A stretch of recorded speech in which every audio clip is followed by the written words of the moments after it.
Hello, everyone, and welcome back to another episode of Garbage Time Takes. My name is Derek, and with me are my two favorite co-hosts in the world, Dennis. That's right, baby. That's right. I'm one of the two favorites. That's right, Hopefully. and Bobby. Hopefully.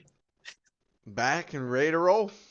That's right, and NFL Draft is winding down as we begin recording our podcast, but we don't really care about any of the other picks now that the Cincinnati Bengals have taken theirs. Um, a pretty wild draft to start. I mean, the number one overall pick went as expected. There was some late smoke from Reddit saying that Will Levis was going to be the number one overall pick, which resulted in his odds going from plus 4,000 to plus 400 to be the number one overall pick, which was pretty wild. And then Bryce Young went, as everyone expected, to Carolina. Houston traded after taking Bryce Young, or not Bryce Young, CJ Stroud with the number 2 overall pick, traded back up to number 3 with Arizona to take Will Anderson, um, which was, a shock in and of its own. That was pretty much the start of what would end up being a pretty unpredictable day in the NFL draft sphere. Um, I don't need to go through every single pick. Anyone who wants to look at them all can go over them. We're not going to analyze every pick because really the only picks we care about are those of the Detroit Lions and the Cincinnati Bengals. Bob, there was some disgust, there was some exasperation, there was some disappointment. What are you feeling about the way the Detroit Lions went with drafting Jahmyr Gibbs at number 12 after trading back from number 6 with Arizona, and then also taking Jack Campbell at number 18? Yeah, a couple of things. I'll start with Jack Campbell before I get to Jahmyr Gibbs. I like Jack Campbell. He was a guy that I wanted the Detroit Lions to draft. In the mocks that I've been seeing leading up to this, a lot of mocks had him landing in Detroit. At various different points in time. Um, but he um, is a guy that I've never seen drafted or I never seen projected to go this high. Now, I will say we did need linebacking help, so I'm glad that we did address that. It wasn't what I was hoping for in terms of number one. I think it could be a slight bit of a reach. I'm more willing to give Brad Holmes the benefit of the doubt on this one, just because it is a need and a guy that I do really like. Um, I know that like what experts can you really trust, but from some early grading, I've seen some pretty positive stuff on the Jack Campbell pick from at least what I've seen so far. Um, Pretty sure he was like one of the only players that didn't have at home tape though, like at home tape, which is very telling. I will say the last time I made a comment like that was Giovanni Tavai. So if you're a Detroit Lions fan, take that as you will.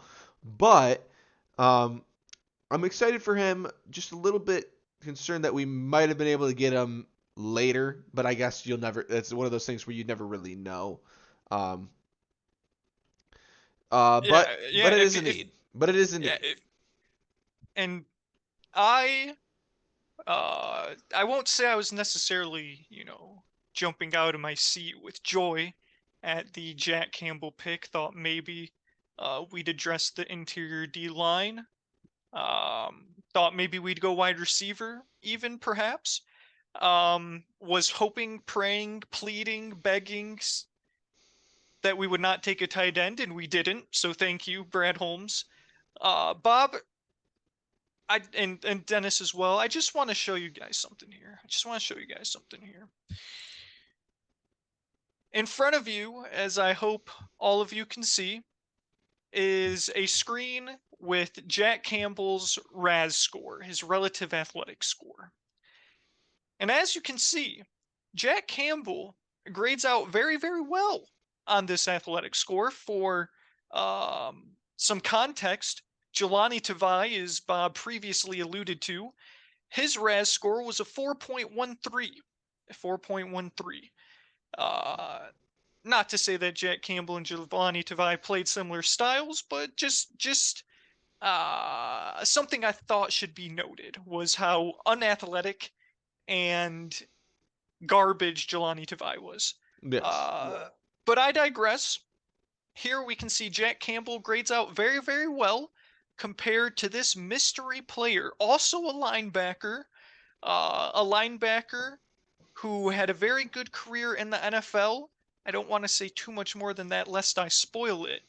Would you either of you have any guesses as to who this NFL linebacker is? And I will say they are currently retired.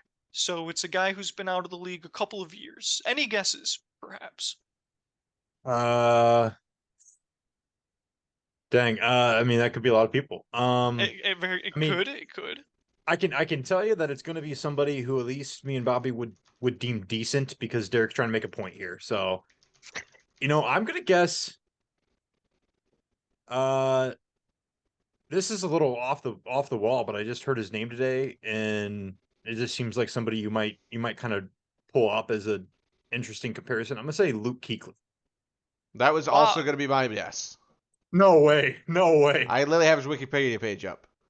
This player is none other than Luke Kuechly. Way. Let's go, Luke Bobby. Kuechly. All over it. And how would you guys perhaps describe Luke Kuechly's career? Hall of Fame, perhaps? Yes. Pretty short, wasn't it? It was fairly short. That's my issue there. I mean, he was really good, but wasn't it? I mean, it was short-lived. Unless I'm mistaken. to me, no doubt. I mean, defensive rookie of the year, defensive player of the year, 7-year career in the NFL with 7-time Pro Bowler, Okay. 5 first-team All-Pros with 2 second-team All-Pros, 2010 All-Decade team. I mean, the list kind of goes on. I mean, listen, I'm not saying My that mistake. Jack My Campbell. I'm not saying that Jack Campbell is going to be Luke Kuechly. I just think it's very, very interesting that Jack Campbell was mocked to where he was, given he was awarded the best linebacker in all of college football, and has a similar athletic profile to that of none other than is Luke Kuechly currently in the Hall of Fame? No, I don't think he's. No. I don't think he's Eligible yet. I yet. think you're right. So he grades out athletically very similarly to what I think we can all agree as future surefire Hall of Famer Luke Kuechly. Just something I'd like to point out. I just like to say for the fans out there, there's no under the table here at Garbage Time Takes. Me and Bobby did not know. Correct. Derek gave us no hints. No Correct. information was being slided under the table. This was off the wall, off the dome. Me and Bobby coming up with that.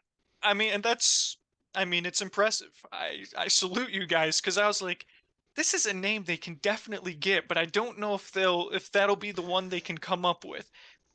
Perhaps it helps that Jack Campbell is also white. That wasn't really the comparison I was going for. But I think it's really easy for us, and I don't have a bag with me, but perhaps I'm sucking on a little bit of copium here. But I think it can be very easy to take every single mock analyst's word as truth. And there are some guys, Daniel Jeremiah, he was a former, front office guy in the Ravens organization, I believe. So some of these guys do have experience in a NFL organization scouting this talent. So their word is, probably more credible than most. But I think it's very easy to fall into this trap of just, trusting blindly in the mock draft, trusting blindly in how guys are rated and perceived. Because ultimately, what it comes down to at the end of the day is the NFL front offices are not listening to these guys. They've got their own formulas, their own scouts. They're trusting what they see. And I said it before the draft, I said it during the draft, and I'm saying it after the draft. If this is the player Brad Holmes wanted, and this is the player Brad Holmes didn't think would be available at the next appointed time we had the chance to draft, then I want him too, dang it. So I think it's really easy to call things a reach. Whether or not Jack Campbell is a reach, like you said, Bob, we'll never know if he would have went before our next pick. Um, but I think Brad Holmes has shown a propensity to draft the guy he wants and the guy that, however the Lions value players, is how they value their players on their big board, and he got the guy he wanted, and at least they had tape for him. At least they had tape for him, Bob. No, I mean, I that, mean, I mean, Jelani Tavai is an all-time, Is that all-time. really? I mean, we're setting the bar pretty low here. At least they had tape on your first round pick. I mean, let's I not let's understand why not it's set forget. there. Let's I not understand why it's forget. set there. It's just sad. Jelani Just sad. Jelani Tavai was taken in the second round with no tape. No tape, Bob. Correct. Projected sixth and round pick. guess who pointed that out immediately, that there was no tape, and they didn't even spend one iota of a second talking about the fact that we picked the guy. Correct. That was a blunder. I don't have a RAS score for Jahmyr Gibbs. I don't really have a comp for him. Booger, Booger was saying he's a mix between Christian McCaffrey and Alvin Kamara. So take that What with the what heck? you will. Booger was also calling Bijan the next Saquon what do you say? C-Mac. Saquon C-Mac. Yeah, like Correct. I mean, come on. Which I'm not which is listening to anything again, Booger says. which is again why we have to, make our own conclusions about some of these players. But Bob, before you get into what you thought about Jahmyr Gibbs, I'll just say a little quick thing. I think it's been proven by some of the elite organizations that you do not need an elite running back to win playoff games, be a contender, win Super Bowls. Marshawn Lynch was probably the last truly elite running back to win a Super Bowl with Seattle. So I will understand the sentiment that taking a running back at 12 may not be the most sensible pick, may not be the most valuable pick, may be a reach. I will not attempt to push back on those types of things, considering what we have seen with the running back market over the past couple years, really since Saquon has been drafted. Pretty much ever since Saquon has been drafted, the running back position has been pretty substantially devalued in terms of draft position. So I will, that is a completely fair and valid criticism. It came as a shock to me. Was not expecting that. But again, if Brad Holmes didn't want Jalen Carter, I didn't want Jalen Carter. I think Brad Holmes wanted Devin Weatherspoon from Illinois. He wasn't there, and so he traded back. So, Bob, I'll turn it over to you. I guess at least we didn't take Jahmyr Gibbs at number 6 overall. Yeah, we didn't. We did not. Thank goodness. Small wins. Yeah, Small victories, baby. I like the fact that we got a second round pick trading back to 12. Thought that the haul could have been a bit more, and I would have preferably liked some of the players that we could have gotten in between 6 and 12 to Jahmyr Gibbs. I mean, to me, it was pretty. I don't know. To me, it seemed like pretty much a no-brainer that with our first pick in the draft, that we were going to take somebody on the defensive side of the ball.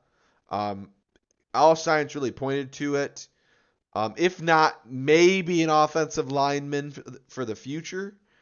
To me, the clear pick was Jalen Carter. That was the guy I was hoping that we were going to take. Wasn't there. Clearly, Brad Holmes and other teams, not just us, decided that they didn't want to deal with that for whatever reason. My thing is, Tyree Wilson, another guy I was very interested in taking.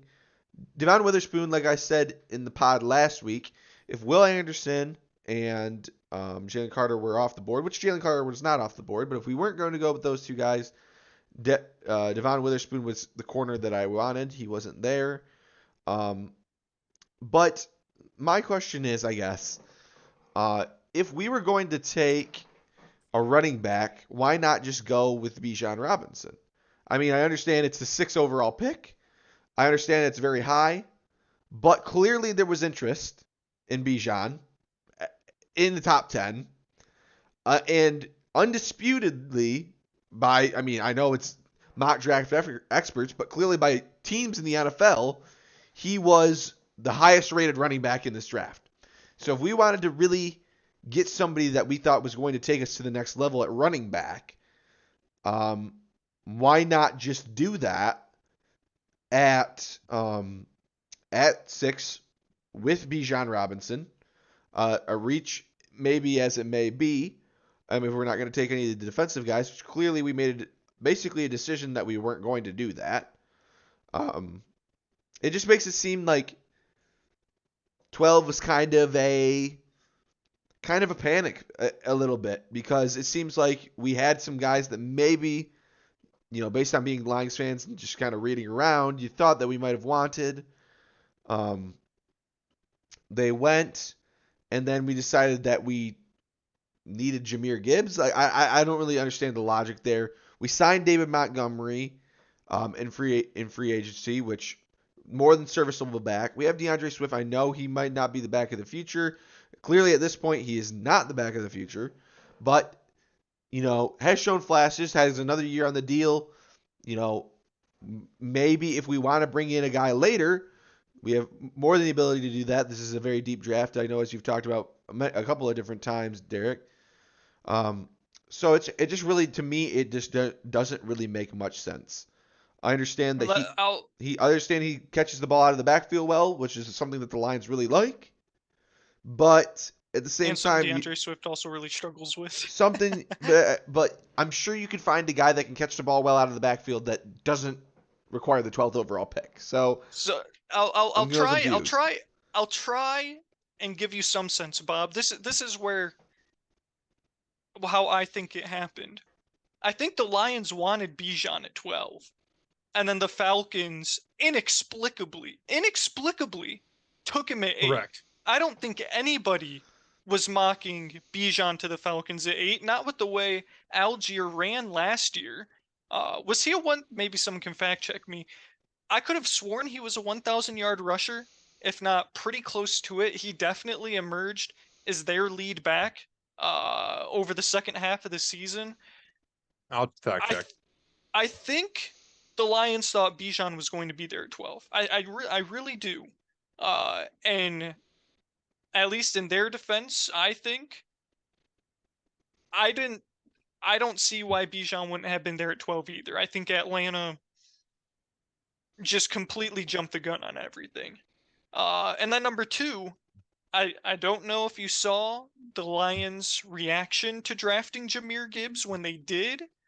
I don't know if you saw those clips, Bob, on the Lions' Twitter of the War Room after making that call. They looked pretty excited. I think they probably were going to be happy with either one of those two. And, again, it just comes down to what everyone else thinks are our needs. Clearly, Brad Holmes did not think was a need. And Bob, you have a very favorite 4-word saying: best ability is availability.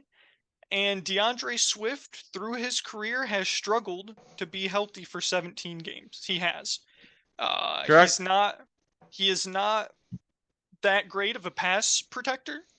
He has struggled mightily to catch anything that isn't a screen pass directly at him. I think he had one really nice one-handed grab, if I remember correctly. But I'll never forget his rookie year.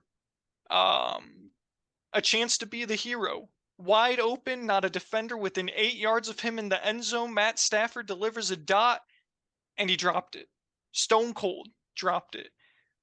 And even throughout the rest of, these past couple seasons, he has had drop problems, and he's had health problems. And yeah, I think this is, a warning shot to DeAndre Swift and say, hey, your spot isn't safe here. But yeah, I will not, attempt to dissuade you on thinking that running back at 12 was bad value, entitled to that opinion. Um, but I really do think their plan after Witherspoon was off the board was to go running back. And I think they were going to take Bijan, and I think Atlanta screwed him up. But again, I'll say it again. Brad Holmes wanted. If Brad Holmes wants a guy, then I want him to. And so here's hoping that Jahmyr Gibbs is a productive, healthy, contributing player. Sure, of And course. I think you can argue. And then I'll let you go, Dennis. I think you can argue that the Lions upgraded 2 positions where they made their draft picks.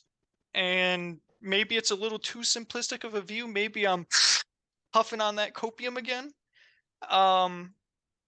But it's hard for me anyway to complain about upgrading at a position after what I saw Bob Quinn do to my beloved Detroit Lions for 3.5 years, and just completely litter the team with Jared Davis's and Tez Tabor's and Jelani Tavai's and Will Harris's and Jeff Okudah's, and the list can go on and on and on about all the different busts and non-contributing players that Bob Quinn drafted.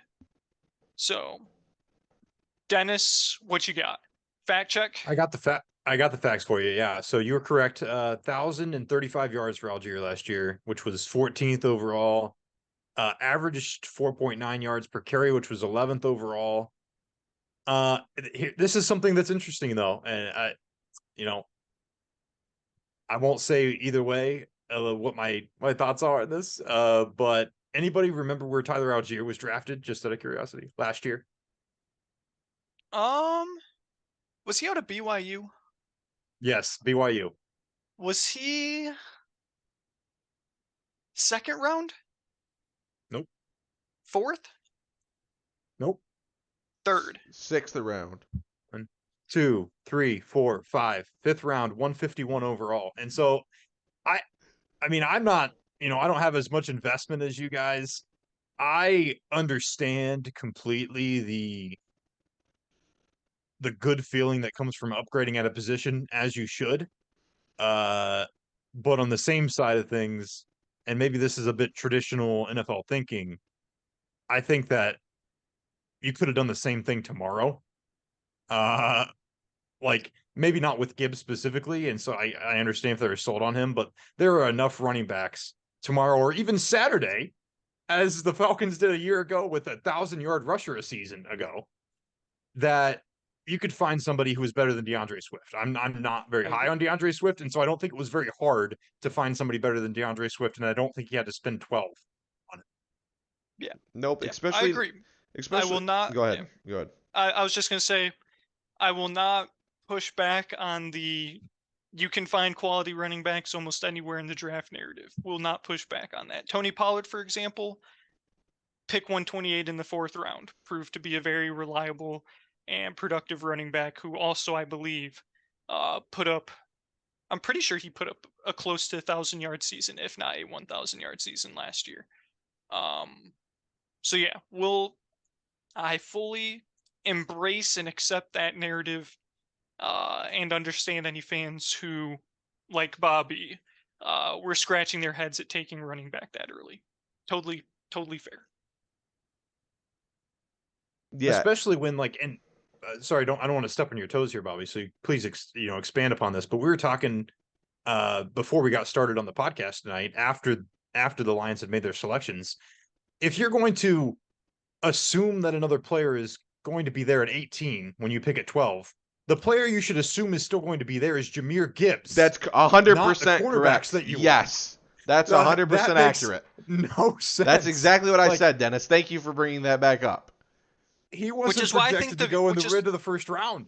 Which is why I think the Lions must not have been thinking about taking a corner after Witherspoon, and must think that the difference between the guy from Mississippi State, the guy Christian Gonzalez, Joey Porter, Kelly Ringo, they must not think that the difference either in current talent or future potential, they must not think that disparity is that great Because if we will all remember, a mere 2 years ago, everybody thought the Lions were going to take a wide receiver in the first round. Everyone thought they were going to take a wide receiver in the second round. Surely they were going to take a wide receiver in the third round, and they waited till the fourth round to take Amon-Ra St. Brown out of USC. So that's in the same way that you can find, Tyler Algier in the fifth. I've got to, and I'm going to do it for you, Dennis. Mark this as number 1 on the total. I'm going to trust the Brad Holmes process. I'm going to trust the Brad Holmes process. That's number 2. Is that 2 or is that 1? That's 2. Nope, that's 2. Okay, That's 2. 2. Okay, all right. I'm going to make it 3. I'm trusting the process that Brad Holmes has set forth, and however they're rating their guys, however they're valuing their guys, if they think they can find a contributing cornerback in the second round, the third round, that isn't going to be that much different from Christian Gonzalez, then so be it. You just better be right. And I think that's Bob's point. If you've got to trust in your system. And if you're going to make the pick, you better be right about your pick. And I think that's a fair critique, a fair expectation of your general manager. Obviously not going to hit on every single pick. But I don't think it's, a reach to say if Brad Holmes is going to make these picks in the first round, he better be very confident that they're going to turn out. Totally fair. Yeah, it's In my eyes, go ahead, Dennis. Go ahead, Bobby. I was just going to say, in my eyes, what this really comes down to, sure, you want all of your picks to hit. You've sold me a little bit on Jack Campbell. If Jack Campbell turns into an impact player for the Detroit Lions, all is forgiven. Like, sure, you want Gibbs to hit too, but if he turns into just an average player and, there's going to be a lot of average players coming out of the first round. That's there's going to be a lot of average players. Football. But the defensive side of the ball is where the Detroit Lions needed to get so much better. And so, sure, Correct. They improved a little bit at running back. If you improve your defense by drafting an impact player this year, regardless of where it was, I think Detroit Lions fans will be quick to forget that they drafted Jahmyr Gibbs first. I don't think it matters. But he better be right. Yeah, totally. I agree. Yeah, I just don't like I said, I'm still scratching my head. I'm still puzzled. I think that unfortunately, it's just the fact that we drafted him at 12. The success that Jahmyr Gibbs is going to need to have in the NFL to make that pick worth its weight is going to need to be so high that I don't want to say it's not realistic. Clearly, he has the potential to be a good player, but it's just astronomical. Like it's tough to come in. Obviously, in the first round pick, you're expecting these guys to be very, very good if you hit on them. But at the same time, you're placing a pretty hefty value if you're taking a position that's devalued with the 12th overall pick. You better be darn sure you're right about that, because that is not only is that every pick is calling your shot, right? But that's like pointing to the center field and saying, I'm going to smack it right out there.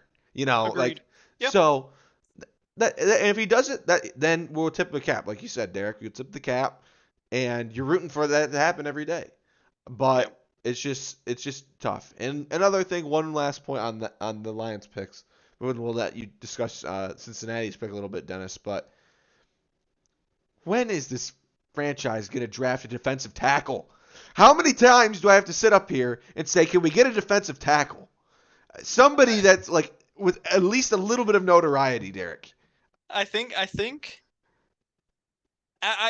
won't even say I think you'll get him in the next round because I have no idea. Oh my gosh. We obviously have zero idea about what Brad Holmes is thinking and about what Brad Holmes' plan is. We have no idea, which to me is perfectly fine. I am perfectly fine with Brad Holmes doing whatever he wants to do because he has given me no reason not to believe in what he's done up to this point. Sure. So yeah, but I'm with you, Bob. I'm with you. I would like to see what we believe, what a lot of people around the league believe are some of our bigger weaknesses being addressed, like our interior D line that was struggled to stop the run a lot last year. Um, you'd like to be able to say you can count on Levi Onwuzurike coming back from injury. You just can't do that. Just can't do that. So we'll see. We'll see.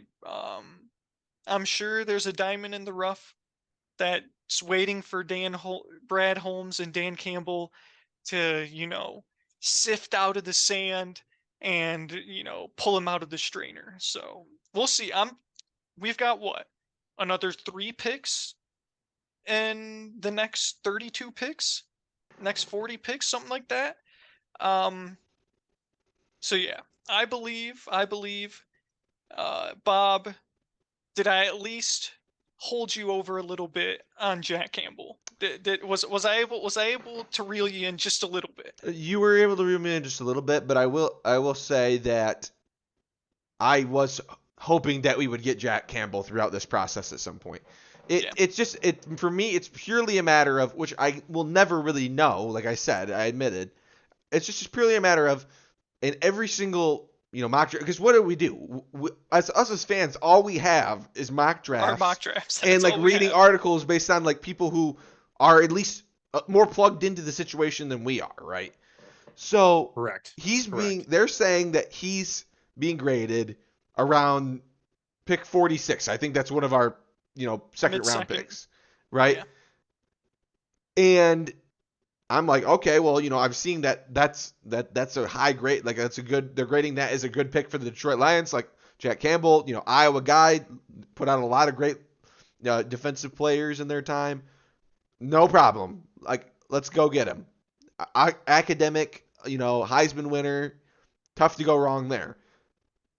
It's just a matter of like, was that, too soon, but I'll never know that. Sure. Yeah. And listen, Will Levis, everyone thought he was going to be picked already, Correct. and he's going to have to sit in the green room for another day. So, but yeah, I get it. We don't have much to go off of. We're just the casual fan. We can only, pull together what we read from people who supposedly know more than we do.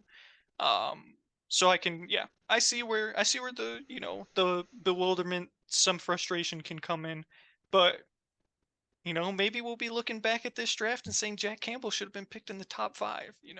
Maybe that's what we're The thinking. redraft, that's right. I mean, Amon-Ra St. Brown. I guarantee you, Amon-Ra St. Brown ain't going in the 4th round on a redraft. That's correct. So yeah, we can only hope and believe in Dan Campbell's and Brad Holmes' process. Dennis, the Cincinnati Bengals. They had a couple of options. Could have gone tight end. Could have gone D-line. Could have gone linebacker. Dennis, what did the Cincinnati Bengals do, and how excited are you with the pick? Yeah, the Cincinnati Bengals, I mean, they stuck tight at 28, and they selected Miles Murphy, defensive end out of Clemson. And I don't hate it. There was not really a pick here that I loved or hated, other than Will Levis, as we joked about before the podcast started. Yeah, like you said, they had a lot of options. A lot of people were mocking them tight ends. Michael Mayer was on the board, which I didn't expect, but he was there, and so I thought for sure we would go that route. I have a bad taste in my mouth from Notre Dame tight ends, so I wasn't necessarily excited about that route personally. I would have rather if they were going to go tight end, there's Darnell Washington out of Georgia, who has a big playability over the middle of the field, but also has shown an ability to block really well, which I thought was a super intriguing idea. Stick him on the end of the line and add some more protection for Burrow. They decided to do none of those things, and both of those players are still on the board as we head to Friday. There was also Joey Porter Jr., the corner out of Penn State. That was a popular pick for us there that was still on the board. They didn't do any of those things. All that being said, I like it. I like it a lot. Miles Murphy, a guy that was projected and a lot of things that I saw to go even higher than he did. They probably felt like it was a good value, which that's all really I was looking for. And, I did a little bit of digging just, to kind of put some context around this pick. The reason that I initially didn't think we should go D-end was because we have Trey Hendrickson and Sam Hubbard. but this was really, I think, a pick similar to last year, which was, our first rounder was Dax Hill, the safety out of Michigan, and we didn't need a safety then either, but now we do. And I think it's the same sort of thing. Correct. They're building this for the future. Trey Hendrickson is a Bengal for 2 more years, Sam Hubbard for 3. And so both of those guys are, Trey Hendrickson currently the second highest player on the Bengals roster, $15 million a year. Sam Hubbard making $10 million a year. In 2 years, who says we're going to keep Trey Hendrickson? This guy develops. Miles Murphy steps in. He's only 2 years into his rookie deal. And all of a sudden we got another star defensive end for nothing.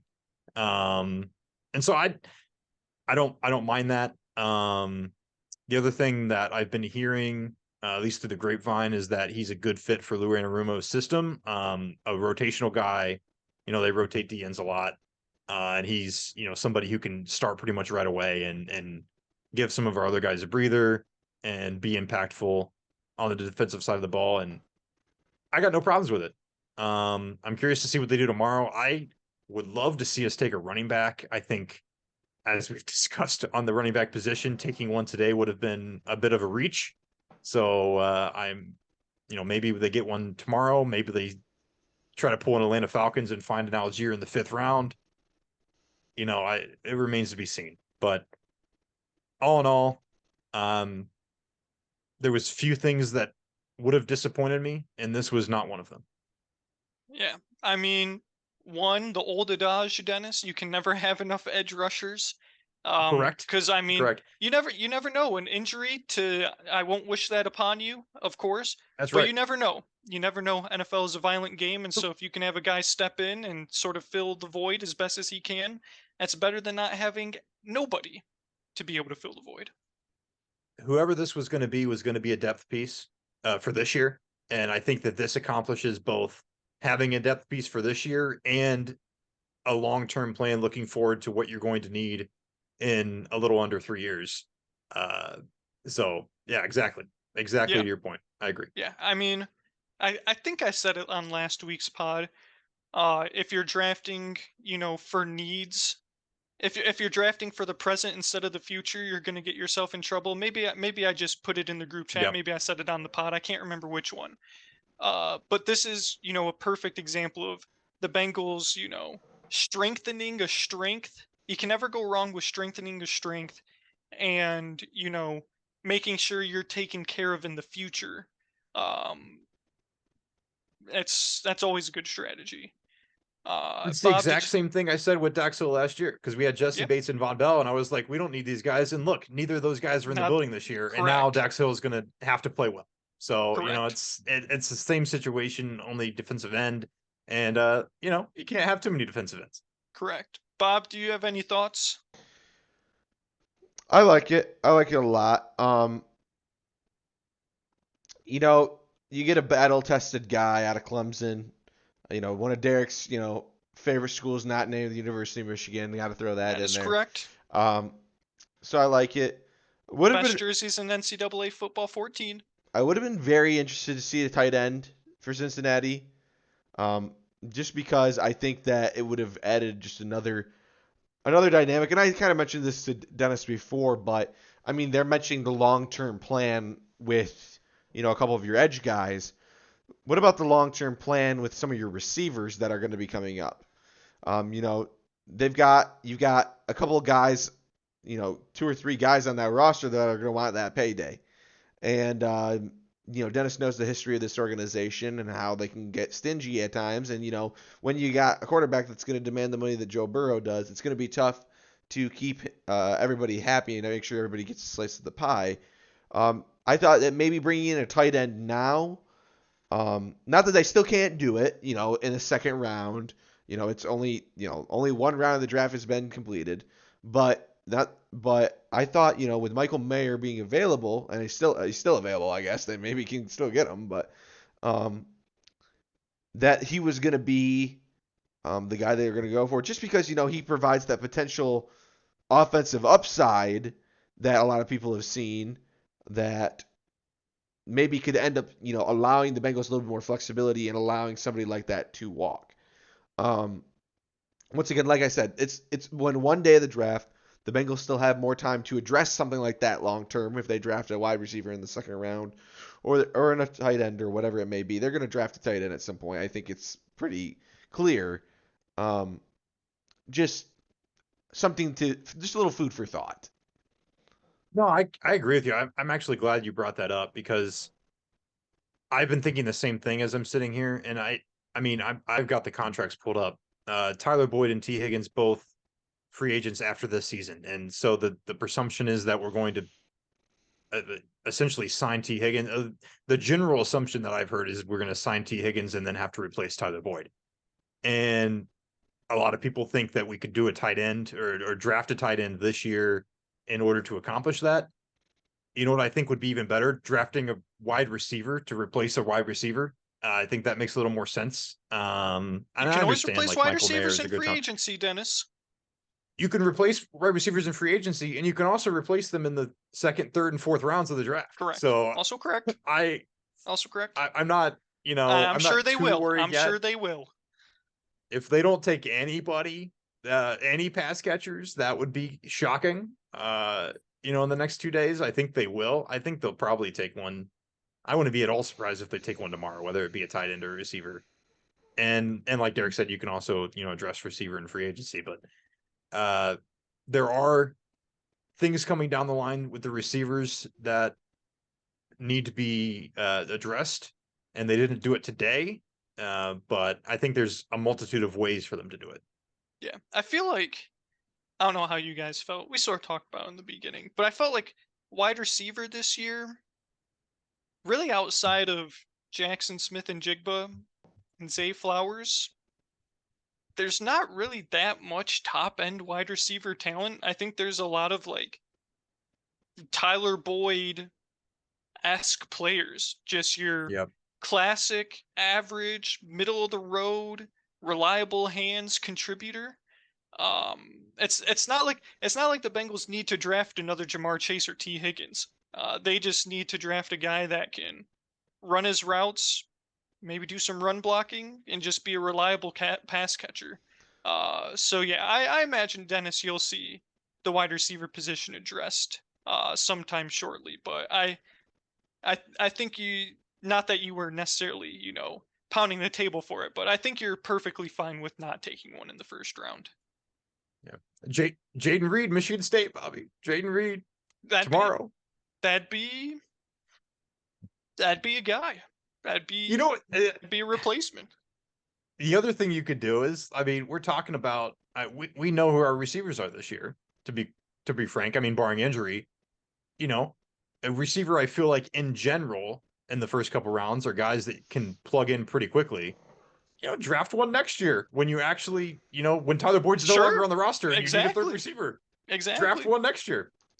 Yeah, I mean, I'm sure the Bengals will be fine. They've proven to be competent over the last several years, which I'm sure is a very pleasant experience for you, Dennis Weaver. No, it didn't. It didn't used to be that way. Let me tell you, the draft used to be a scary, daunting, and dreadful process as a Cincinnati Bengals fan, and things have changed for the better in that regard.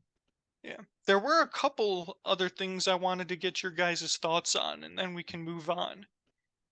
Anthony Richardson going to the Indianapolis Colts at number 4 overall. I will be the first to admit that I think Anthony Richardson has no future in the NFL. I feel very strongly about this opinion. I think he's a Dollar Tree Justin Fields at best, and a more athletic Jamarcus Russell at worst. Clearly, his throwing mechanics are not very good. Dude has no touch. He just rifles the ball at everyone. Yeah, it's pretty cool that he can hit the ceiling at the Florida Pro Day. Pretty cool that he can throw it 70 yards. But can he hit his wide receiver on 3rd and 9, tight window, 11-yard slant through, Sauce Gardner's coverage? Can he do that? I don't know. He seemed to miss a lot of wide open guys last year in short to intermediate routes. Um, for all his athleticism, I remember seeing some sort of list of like, I don't know if it was the best vertical jumps from previous quarterbacks. It was some athletic score or another. Not a single one of those dudes had successful NFL careers that were showed on that list. I think athleticism is a relatively overrated trait, and we have Patrick Mahomes to thank for that. Everyone thinks you have to have Patrick Mahomes as your quarterback archetype to be successful. Anthony Richardson is no Jalen Hurts, straight up. He's no Jalen Hurts. And I'm not even sure he's Cam Newton. I heard a lot of Cam Newton comparisons to Anthony Richardson. Cam Newton was a Heisman winner. We should not be disrespecting Cam Newton, a man who single-handedly took Auburn to the top heights of college football, winning a national championship, to some guy who has started what, 13 games and doesn't even complete 60% of his passes. I think that's just extremely disrespectful to Cam Newton, and I'm not even a Cam Newton fan. MVP, Super Bowl runner-up, Cam Newton, and we're comparing a dude who can't even hit an 8-yard out route to him. I just wanted to know what you guys think, because I feel very strongly about Anthony Richardson and how much I did not want him to be a Detroit Lion. And so we'll see. We'll see, but I didn't know if you guys thought differently. I have some thoughts, Bobby. Do you have anything you want to go for? Yeah, I was going to say that I'm generally on the same page as you, Derek. I don't think Anthony Richardson is going to be anything special. If you're not accurate if you're showing no signs of accuracy in college, I'm not really prone to say you're going to be showing much signs of accuracy in the NFL when it's only going to get harder. Sure, you can get better, and no doubt, I'm sure like his skills will improve somewhat. But at the same time, like I think that's the issue with a lot of guys at times is they project how much they can improve, but they fail to project just how much the competition is going to improve. And so a lot of players, they expect them to get so much better or whatever, and it really is like, okay, and what kind of thing. Anthony Richardson, I think, is out of place. Quite frankly, I think Will Levis. I don't think Will Levis is anything special, but I much more expected that pick to be Will Levis than I did to be Anthony Richardson. I agree. I agree. Just because of the history of the Colts. I mean, it makes much more sense. I mean, who did they recently have as their, last decent quarterback? Andrew Luck.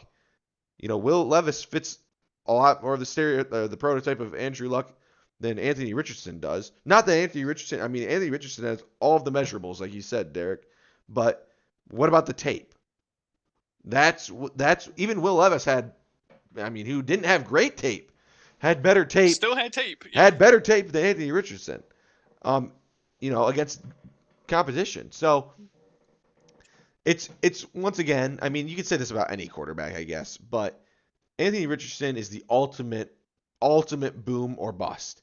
This guy will either be like the next Cam Newton, or he will be, like you said, Jamarcus Russell. Like there's no in between here. And this is the kind of thing where if the Colts are expecting Anthony Richardson to be anything, they're going to this may be like a 3 or 4 year project before this guy turns into anything. They have to have a very, very, very long leash with this guy, considering where he's coming in at compared with most top 5 pick NFL quarterbacks are coming in. Like Bryce Young and CJ Stroud, people are expecting them to step in and be pretty decent. They're going to struggle to have weapons around them, some of them. Or both of them probably will, but they're expected to know what the heck they're doing. Anthony Richardson, yeah. I'm not sure you could say the same. Yeah, I'll say one thing and then I'll let you cook, Dennis. Yeah, go for it. An interesting point, just because you had brought up previous Indianapolis Colts quarterbacks, Bob. New Colts head coach Shane Steichen previously the Philadelphia Eagles Yes, offensive coordinator working with Jalen Hurts. So, in that regard, I'll give him that. Maybe Shane Sure, Steichen sure. thinks he can work Anthony Richardson I think that's into the what it same is. mold as Jalen Hurts. Yeah. But yeah, just an interesting point I thought I'd mention. Dennis. Yeah, I mean, first of all, I agree with both of you guys on Anthony Richardson. So yeah, I'm on the same page. And as far as that goes, I think in terms of justification for the Colts taking him, I agree with your point. I also think that there might be some validity to the idea that think about the past Colts quarterbacks over the last few years. Matt Ryan, Carson Philip Wentz, Rivers. Philip Rivers, even Andrew Luck, who was successful. They all were this pocket passer processing. I think Jim Irsay's tired of it. That's what I think that actually has an impact on this pick is he's like, okay, think about all these quarterbacks. Sure, some of them are old that haven't gotten it done. They were all of this style. Anthony Richardson is none of that. He is, I can jump, I can run, I can juke guys out, I'm athletic. And I think Jim Irsay just looked at that and said, "Oh, I like that. Maybe that'll be different enough that we'll have success." And I don't think that he accounted for the fact that Anthony Richardson can't throw the football accurately, which is an important thing for your quarterback to be able to do. And I think that this was a dumb pick, but in terms of justification, I think it was I'm bored with the tall pocket passer that stands back there and throws the ball well. That's fair. I Yeah. honestly think I'm not these owners and GMs are human beings, and we want them to make the correct decision all the time, but they can also get wrapped up in narrative and emotion and how watching a player makes them feel and what they've experienced historically and how it's not worked out. And so I think all of that kind of culminated in this being a pick. All that being said, I think he flames out of the league and is not very successful at all. I was just to say this one final thing. I'm with you, Derek, and this is a point you brought up a while ago, but I wanted to point this out. Athleticism is becoming way overrated in my mind as well. Yes. I wanted to say that I agreed with that statement, and I think too often it's like I said, too much projecting as to what people can be, and not enough seeing who they are. And who they are is shown on the game tape. Who they can It's be, not overrated. is Being who a they good are is football player.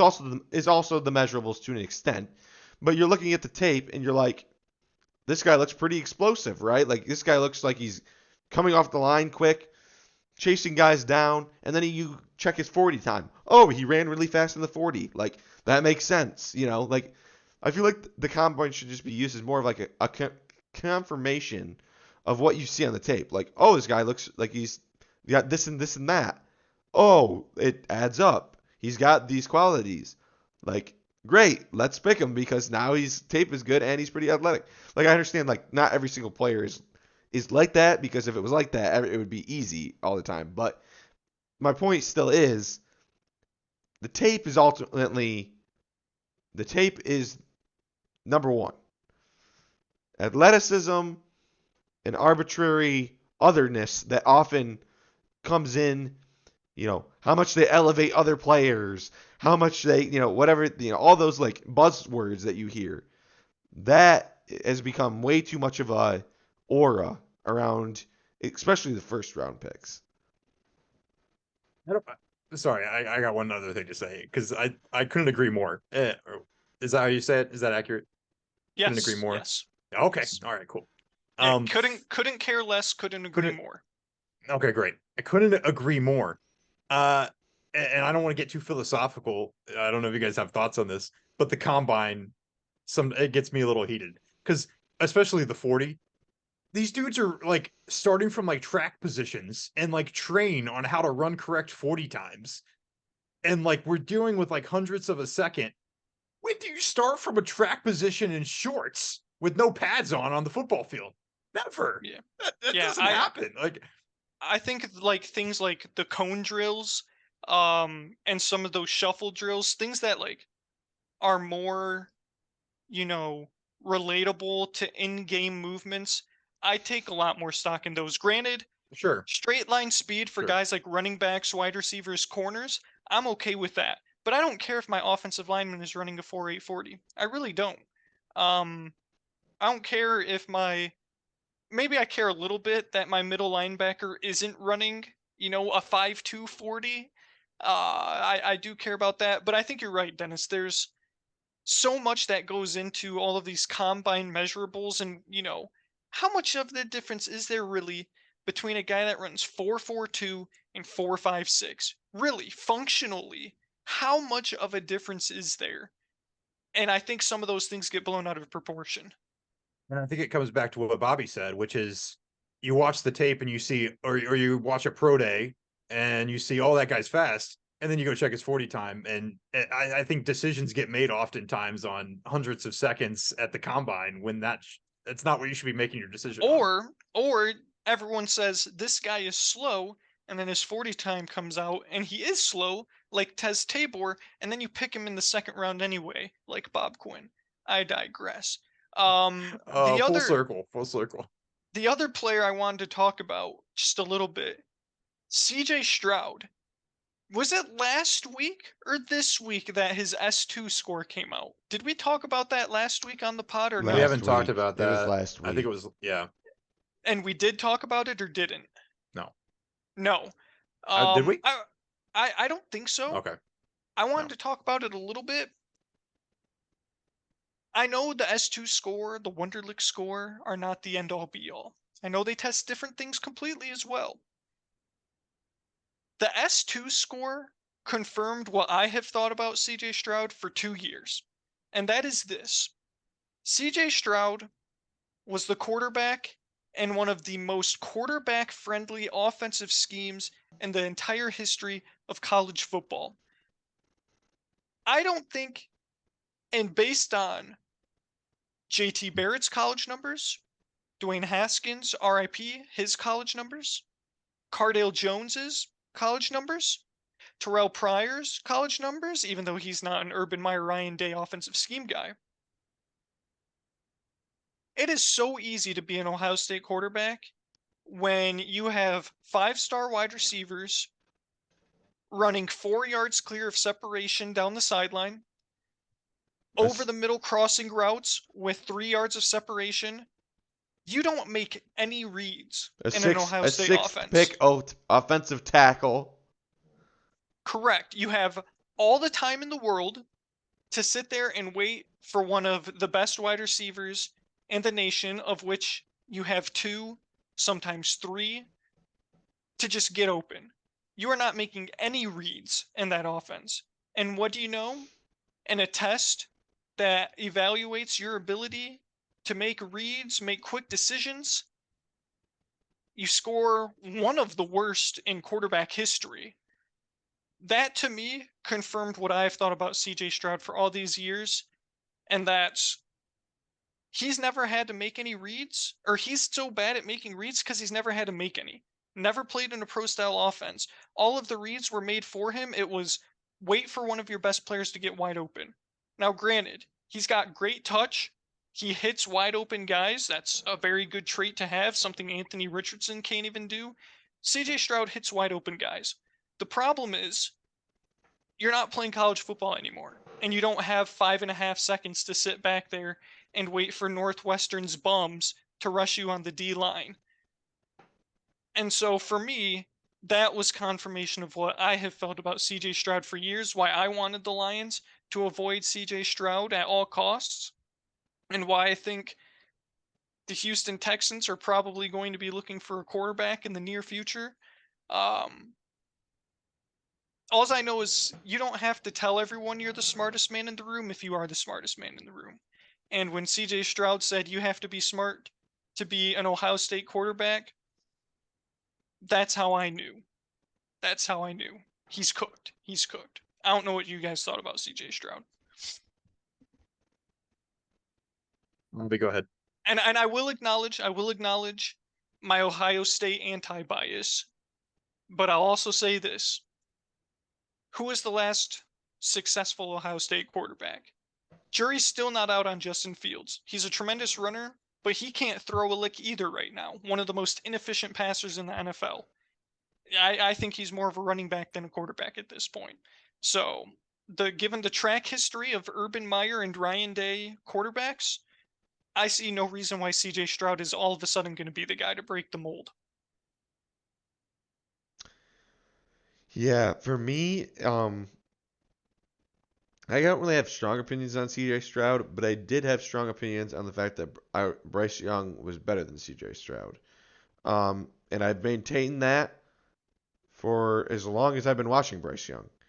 Bryce Young Is a gamer. is a gamer.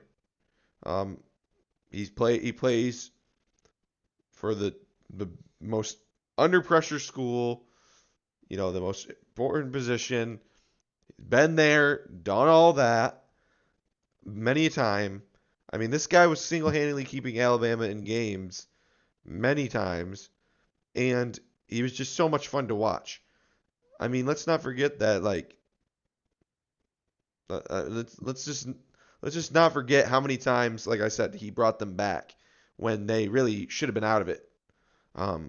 They shouldn't have been out of it, but they were, and then he brought them Dude, back. it was so clutch. So clutch. That Texas game, leading that final drive in the Texas game, leading the final drive of that Tennessee game. Yep. They very easily could have won that one. He did everything he could in that one. Yep. And then there was one more. Was it Ole Miss? Could have been. It very well could have been. Was it Ole Miss? Or was it Auburn? It was one of those games where, again, I think it was Ole Miss. I'm pretty sure they had a shootout with Lane Kiffin. It was, again, late fourth quarter, you need a drive, and he got you a drive. He just wins. He's clutch. He's a gamer. And even this year, without the Jameson Williams and the John Mitchies of the world, he was still just as successful. Alabama did not have the same talent on the outside that they did in years past. And, I mean, he balled. Absolutely balled out. Yeah. And so, like I said, the tape was absolutely 100% there on Bryce Young. To me, he was the number one guy. Glad to see that it worked out that way. CJ Stroud, I'm very concerned, number one, because like you said, Derek, you brought up some question marks with the 5 stars that he's got surrounding him all the time. CJ Stroud isn't really a running quarterback either. He is nowhere close to the mobility Justin Fields has. I mean, now to be fair, Justin Fields wasn't really, which is a good thing, by the way. Justin Fields wasn't really a runner that much in college as he was necessarily now in the NFL. Nobody really saw that coming. So, who knows? Maybe CJ Stroud can tap into that. But at the same time, I think those concerns that you bring up, Derek, are legitimate concerns. But like you also said, fairly, this man hits wide open passers or wide open receivers, which It's a good trait to have. It's a good trait to have. It's not something that we're going to give you bonus points for, but it's definitely something we're going to dock you for if you don't have it. So, slow golf clap for CJ Stroud in that regard. Cough, cough, Anthony Richardson. Yeah. Correct. Correct. Very, very. I'll say this much. I'm very, very glad he's not at Ohio State anymore. But I wish he would have stayed. I'm not sure he's going to do anything for the Texans. I mean, what do the Texans have around him?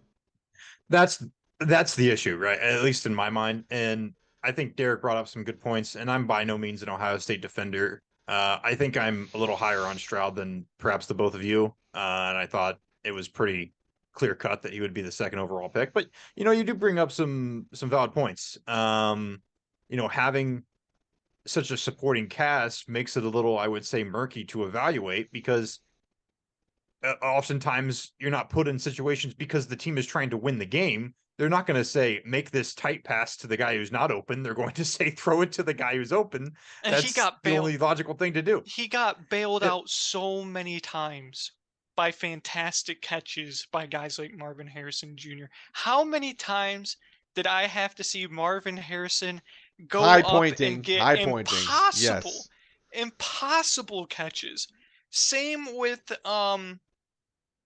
same with Jackson Smith and Jigba last year. Same with Garrett Wilson. Same with Chris Olave.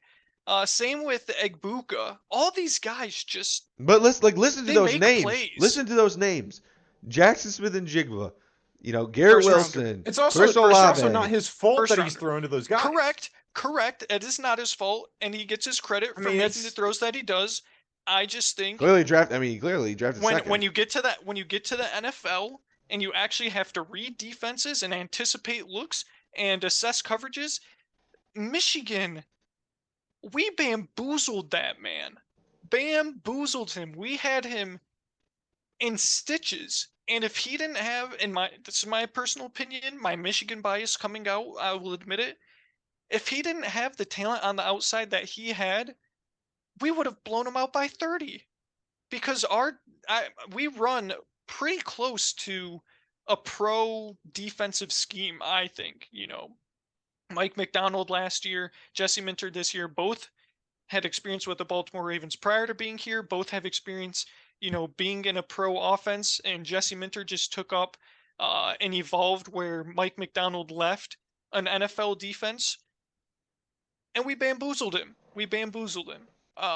So yeah, I just think that it's going to take him a significant amount of time to understand what it's like to read defenses, understand coverages, anticipate coverages, make hot routes, make audibles, and be correct about all of them.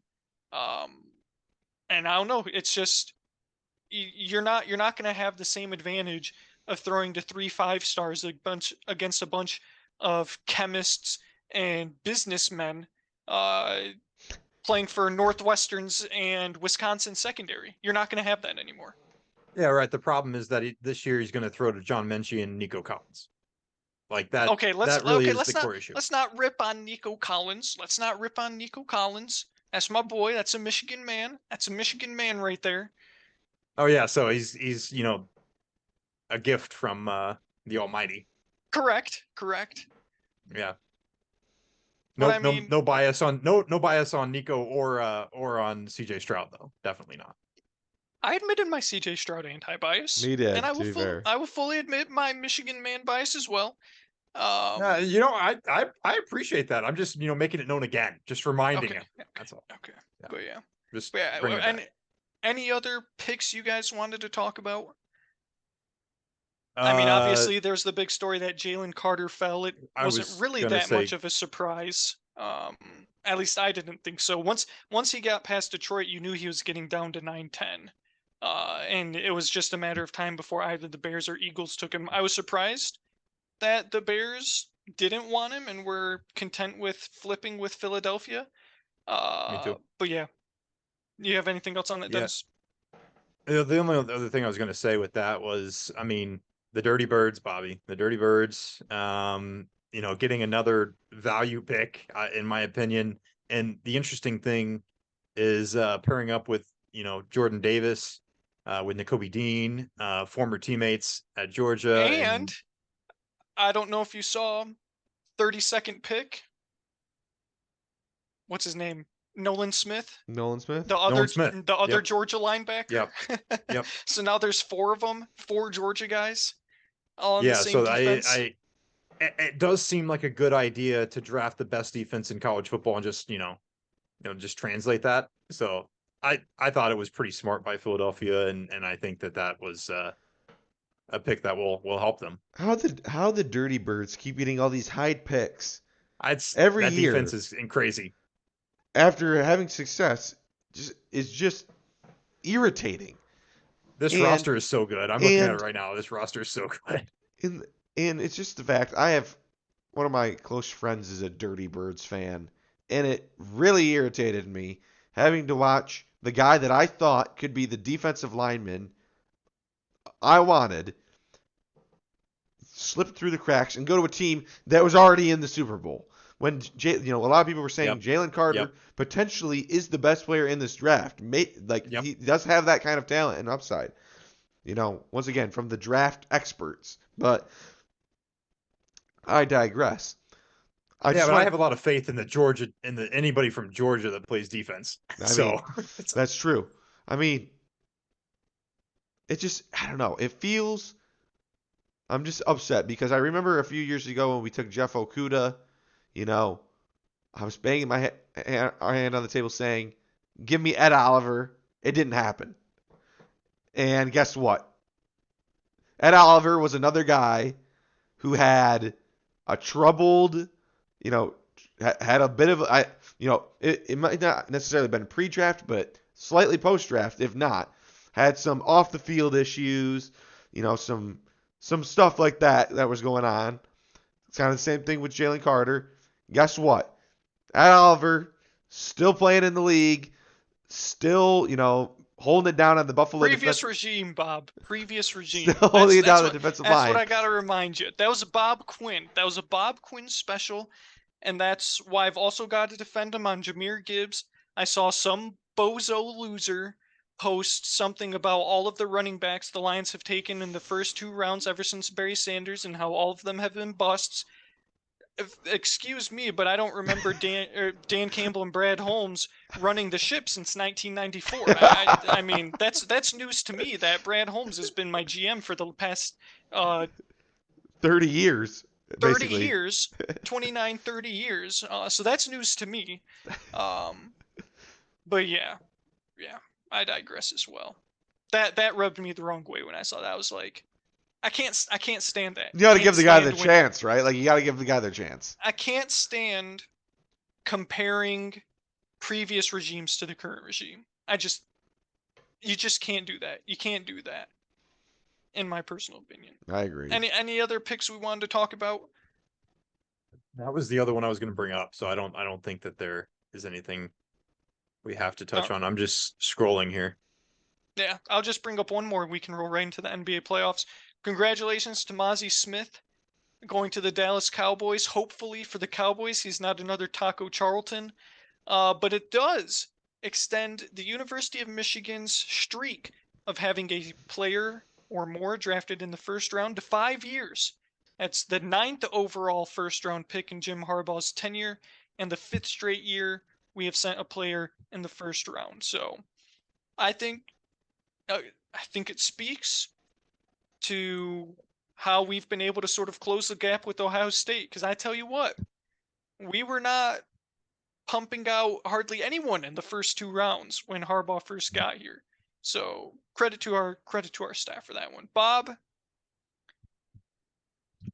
the Grizzlies did win last night, but in the game succeeding Dylan Brooks' comments about poking the bear that is LeBron James, after me, staunch, fierce, fearless, unabashed LeBron hater, defended LeBron James and said, "Who are you, Dylan Brooks, to go against the king?"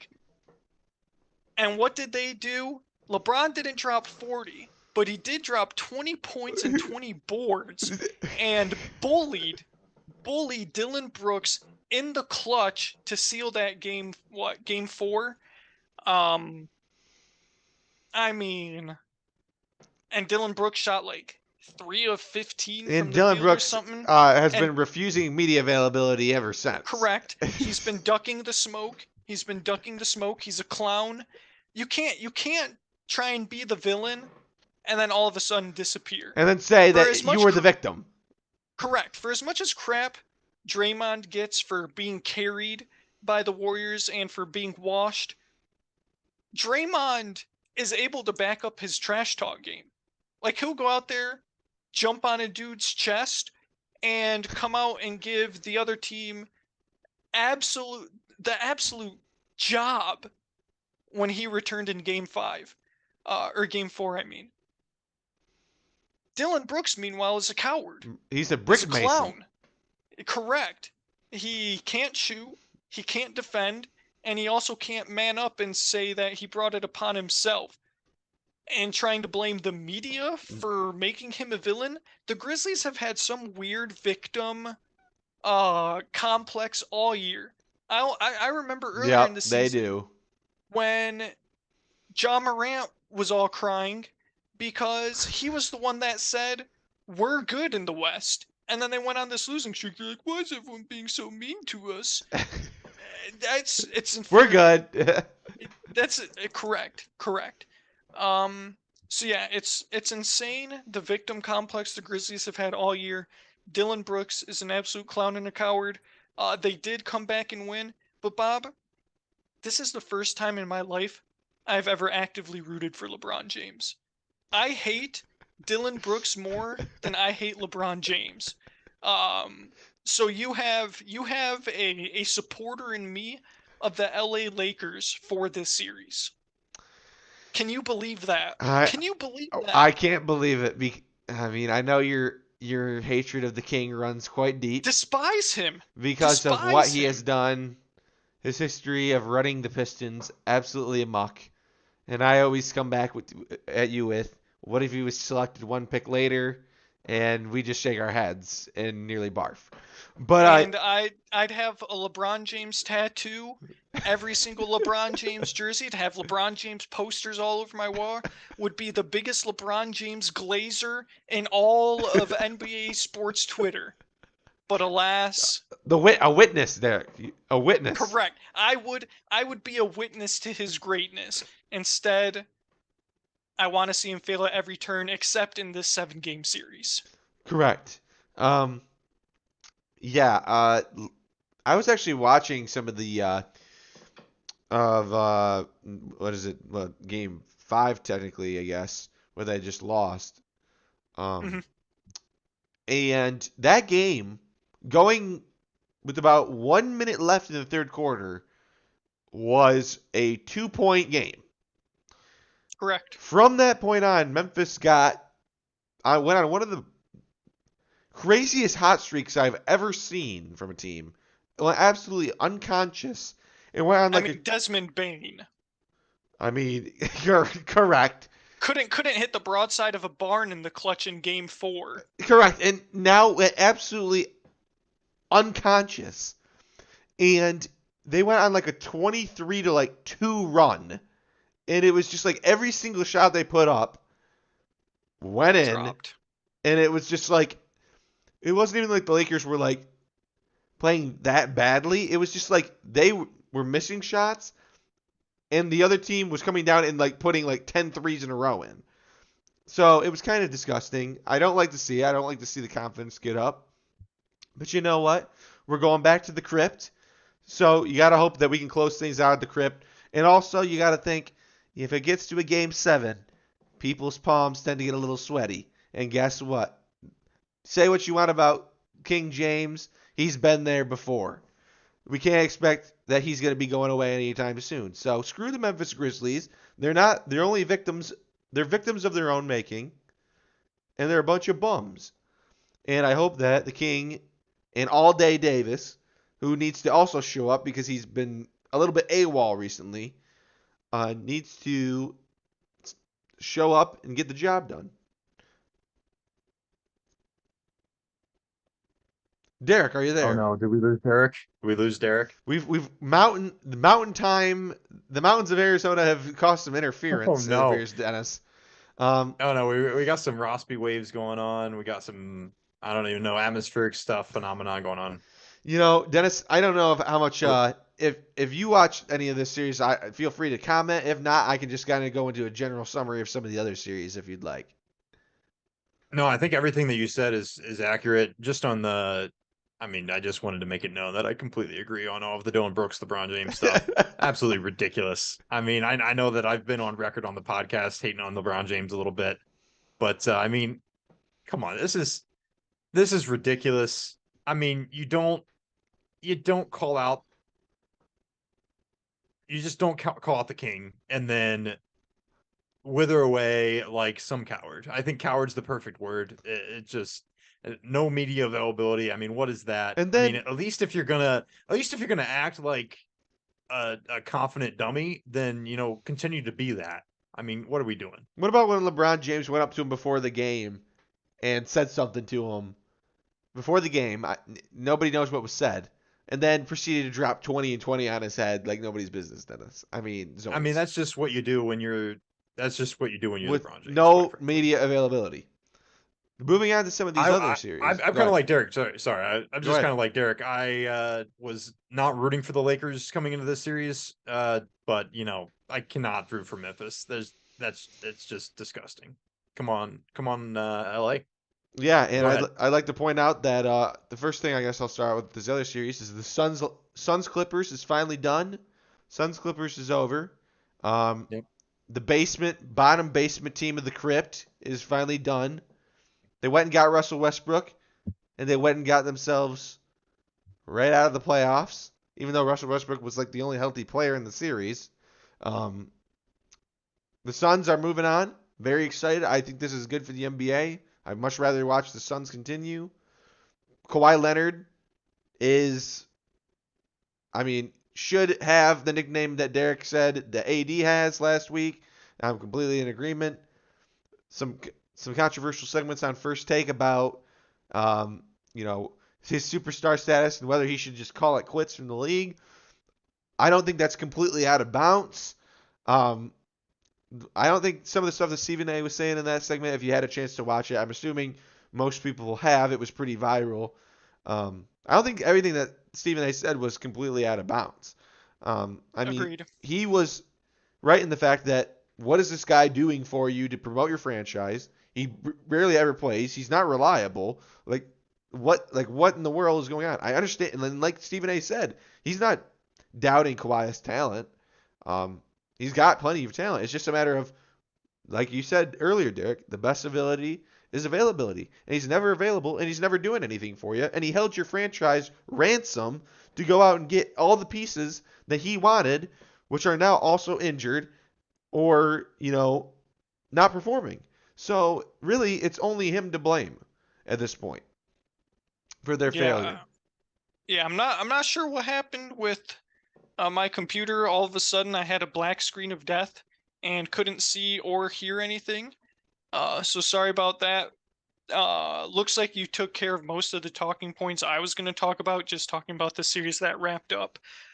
Did you mention the Celtics Hawks wrapping up as well, or did we not get into the East yet? So I just brought up the Lakers and the Grizz, and I just was doing a brief little thing about how the Suns and Clippers had wrapped up. Just about to talk about the Golden State series, actually. Oh, okay. Yeah. Great series.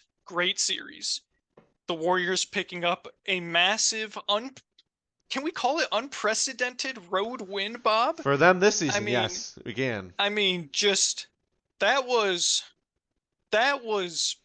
the Golden State Warriors. I mean, that was through and through. Steph Curry coming through when it mattered most. I mean, I don't know if you watched the ending of that game, Bob. I did. Andrew Wiggins going ISO with 40 seconds left, saying, "Let me knock this mid-range fadeaway down," and he did.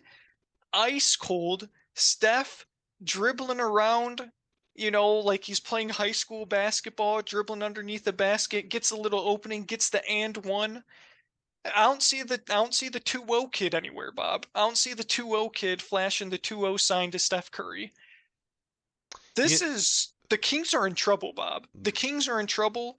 And I'm sure they're kicking themselves for not being able to pick up the game that Draymond was suspended for. I am 100% with you. This was a must-have game.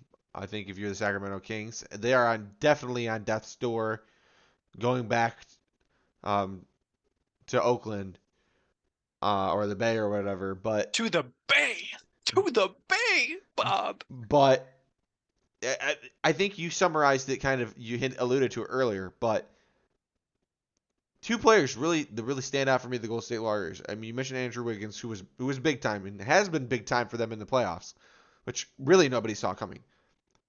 Draymond Green, 8 for 10, 4 rebounds, 7 assists, 4 steals, and 1 block, 5 turnovers, and right there. 21 points. 21 points. 21 bomb from Draymond. 8 of 10 shooting, an efficient 21 bomb from Draymond at that, which is crazy. And he only made 4 of 8 of his free throws, so really could have easily been a few more in there. And then you just have to mention it.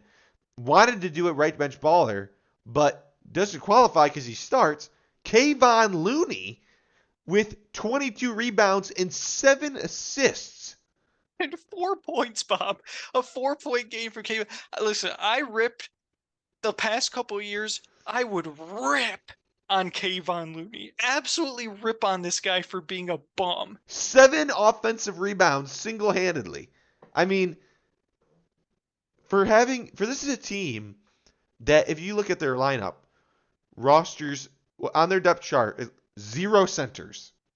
And Kayvon Looney is coming in there. I mean, I know he's a bigger guy, but Kayvon Looney's coming in there and giving you 22 boards against a not small, not minuscule Kings lineup with Sabonis, Barnes, even De'Aaron Fox, the athleticism that he has, can get in there. Kevin Huerter, a bigger shooting guard. This is not a team that should be, they should be out rebounding to that margin. But Kayvon Looney just coming in and putting on an absolute show.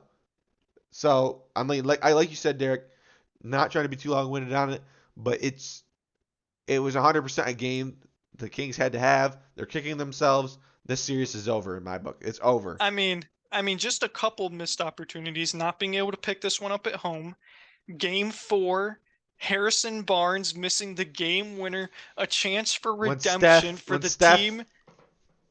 Just, I mean, two unbelievable decisions from Steph Curry. First the timeout, then taking a shot with 16 seconds left on the clock, taking a floater with way too much time left on the clock. And Harrison Barnes' chance for redemption against the team that kicked him out for Kevin Durant and kicked him to the curb and said, no more rings for you. Wide open and couldn't knock it down. Yep. That one hurts. That one hurts a lot. And then obviously game 3 just getting absolutely dusted when Draymond wasn't even playing that day. Yeah, the Kings are in big trouble. The Nuggets, I think, we don't have to talk too much about them. They took care of the Timberwolves. They might have taken care of the Timberwolves. Yeah, they haven't played in a while. The Knicks, Bob. We can move into the Eastern Conference now. I'll save the best for last. Sure. The Knicks 4-1 over the Cavs. Jalen Brunson. I mean, Mark Cuban kicking himself, Derek. Mark Cuban. Gotta be. I mean, that Jalen Brunson is another example of just a gamer. One at Villanova, was a very important piece, clearly, to the Mavericks that they didn't appreciate enough. I mean, him and Josh Hart just played really, really well that series. And the Cavs, Donovan Mitchell was, he got his, but defensively, Cleveland was just not good enough. And you would think that with Jared Allen and Evan Mobley, they would be a lot better on the boards and on defense. They got out-rebounded 17-4 offensive rebounds in the clincher. 13 extra possessions in a game they lost by 11 points. That right there is pretty much the difference. Because obviously those offensive rebounds are going to lead not only to extra points, but very likely free throws. The Knicks outscored them 23 out of 29 to 12 to 15 at the line. That's your difference right there. There's all 11 points.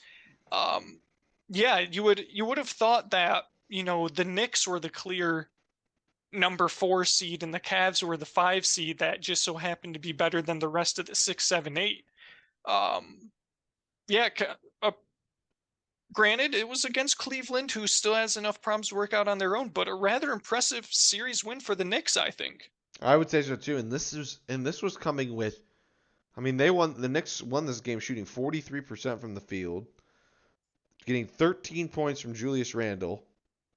Julius Randle really hasn't been that much of a factor all series. No, not at all. R.J. Barrett with a nice 21-point addition, plus 21 on the game for R.J. Barrett. Highest plus-minus on the team. Really like to see that if you're the Knicks, because you need him to be balling if you're going to start to make a run. Dennis, I know you're gonna love this. Dayton Flyer Obi Toppin 12 points in off That's the right, bench. baby. Um, That's right. I was gonna check in and ask how Obi's doing. I know I've seen him in some action, so that's good. And then of course you got the nice contributions from Emmanuel Quickly, who, always provides a timely bucket. It seems. Correct. Like you said, Derek. I think if you're the Cleveland Cavaliers, you've got to be pretty disappointed by this. 3-1, especially because it's a 4-1 loss. Yeah. I think they had the objectively more talented team, and From a pure one, comparing 1-to-1 guys up the roster, at least in a starting lineup, I agree. Definitely. they have almost nothing to show for it. It became pretty much just the Donovan Mitchell show. Um, Which was one of our big fears heading into the series. Dennis, I'm sure you remember our conversations Oh yeah. previewing. Oh yeah. We both agree that if Donovan Mitchell didn't share the ball enough and it became ISO City, they were going to be in trouble. yeah, I mean it was. Lo and behold. I mean, yeah, it was just a matter of just not. I mean, the defense this whole series was good by both teams. It was just a matter of nobody on the Cavs really, besides Donovan Mitchell, being able to really put it together completely, and the out rebounding, like you said, those things when you're playing a defensive slugfest, because these games barely went over 100 points. Correct. When you're playing a defensive slugfest in the NBA, and that in the NBA is a defensive slugfest. If you're playing a defensive slugfest in the NBA, you've got to be able to rebound. And when you've got Jared Allen, Evan Mobley, you're expecting to be on top in that battle, like you said, Derek. And that Yep. just wasn't the case, especially when Julius Randle isn't really even that big of a factor. I mean, he played 16 minutes. Yeah, he re-hurt his ankle. Exactly. He played 16 minutes. So right there, one of the biggest guys immediately out. So really, really not much excuse if you're the Cavs. They outshot him in every phase of the game. Free throws, 3 points, and from the field. But like you said, Derek, the offensive rebounding being the key. 17-4. You gotta limit those chances. They were not able to do it. The Knicks were quite simply hungrier. It looked like at times. That's exactly what I was going to say. I didn't watch all of these games, and obviously I'm not the most in tune to the NBA. But from what I watched, it looked like the Cavs just didn't really want it as much, quite frankly. And then maybe that's a weak analysis, but that's just how it seemed. That's how it came across. Is that the effort just wasn't to the level that it needed to be for them to win the series. Yeah, totally agree. Briefly, since I feel like we're running a little bit long, the Heat, massive upset over the Bucks. The Bucks just never really looked the same when Giannis came back, and Jimmy Butler again proves that he is one of the greatest playoff performers, certainly in our lifetime, Bob. I mean, you go all the way back to the bubble. Dude was carrying them through games, certainly this series, hitting the shot to send it into overtime while he's half falling down, and just really taking over in those final 3 games of the series. I mean, 40 pointers, 40 bombs left and right, shooting over 65% from the field, extremely efficient. And it's not like Jimmy Butler's previously been known to be a big 3-point shooting guy, or really that much of an efficient scorer in general, and he's done nothing but just make shot after shot after shot. And I don't know if you saw it, Dennis. I'm sure you saw it, Bob. Giannis's quote about whether this season was a failure. I understand the sentiment. I respect the sentiment. This season is objectively a failure. You're the number 1 seed, losing to a play-in team. Couldn't get the series to even go 6 games, let alone losing 4-1, losing on your home court, having no heart. Grayson Allen, what are you doing? Spoiler alert, that's my loser of the week. Grayson Allen couldn't have happened to a nicer guy. I'm so upset for him. Just completely going brain dead in the clutch, tried to do a Euro step with no time on the clock. Just a mind-boggling collapse from the Bucks, Bob. I don't know if you had anything more to add. Just a couple quick hitting points from the final game of the series. That was overtime, ended up being a Heat win by 2. Jimmy Butler, only starter in the lineup with a negative plus minus for that game. 42 points. The hero of the night, Bam Adebayo. Triple-double for Bam Adebayo from the center position, 20, 10, and 10. I mean, you don't expect that coming from Bam. With led the team with a plus 17 plus minus. Gotta love that. Bucks, a couple of key stats just to kind of put the icing on the cake for the Bucks. Giannis, obviously 38 points, popped off, did everything he could. Except make his free throws down the stretch. Was Went 0 for 2. Was just about to get there. Yeah. Giannis Antetokounmpo, 10 for 23 from the free throw line. That's just not good enough. That's the game. Not good enough. I mean, I understand 38 points, but if that same stat line was posted by one LeBron James, over the coals. And that's where I'm going to get to. I mean, Giannis had 38 points, 20 rebounds. Insane stat lines. You don't see, like, Wilt Chamberlain was putting up those numbers. But at the same time, if LeBron James shot 10 for 23 from the free throw line and their team lost by 2 points in overtime, and he then went to the podium and said the season was not a failure, clowned in every direction, a crucifixion would have occurred. Correct. I feel like it does. I mean, Giannis is getting some blowback, I understand, but people just like Giannis. He's a likable guy. LeBron James is a likable enough guy too, but most people people feel their way about him because he's in that GOAT conversation, and you kind of got to take your side. Like it just is what it is with LeBron James. Giannis, people like him. They're willing to give him, like, he's soft spoken, he's funny. They're willing to give him a break, but I understand the sentiment, like you said with the quote, Derek. It was a failure. And although he did darn near everything he could, it was ultimately him in the end who sunk them. Correct. Quickly, just to wrap it up, the Celtics finally are able to end the Hawks. They didn't make it easy on themselves. No. And the Sixers took care of the Nets relatively easily.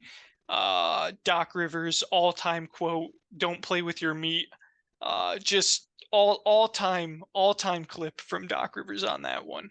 And then coming back the next day and saying, "My players told me it's don't play with your food, not don't play with your meat." So props to Doc Rivers for those sound bites. Dennis, know it's been a while for you, bud. Go ahead and give us a little NHL rundown. Yes, sir.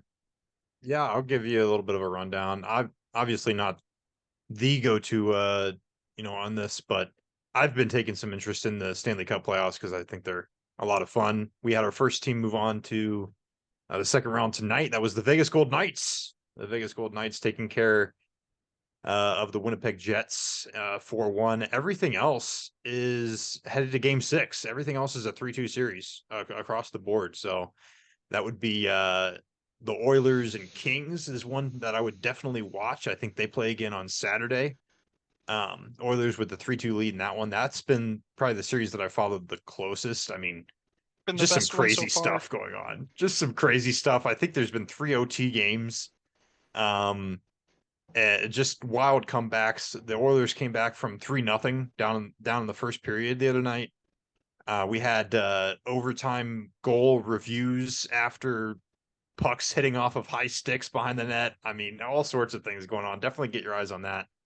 The rest of the series haven't gotten as much in terms of eyes on, but definitely some interesting things going on. The Devils took a 3-2 lead on the Rangers tonight. Also, Boston and the Florida Panthers. The Florida Panthers extending the series. Boston leads that 3-2. Boston, I think, as we've alluded to, widely considered the best team in hockey. And this Game 6 will be in Sunrise, Florida. So, Boston gonna have to go on the road here and win a Game 6 to put away the Panthers. We'll see how that turns out. The Hurricanes 3-2 over the Islanders right now. The Stars over the Wild 3-2, and the Seattle Kraken currently leading the Colorado Avalanche, the former It's been a Stanley Cup great champion, series. 3-2. That's another one to watch.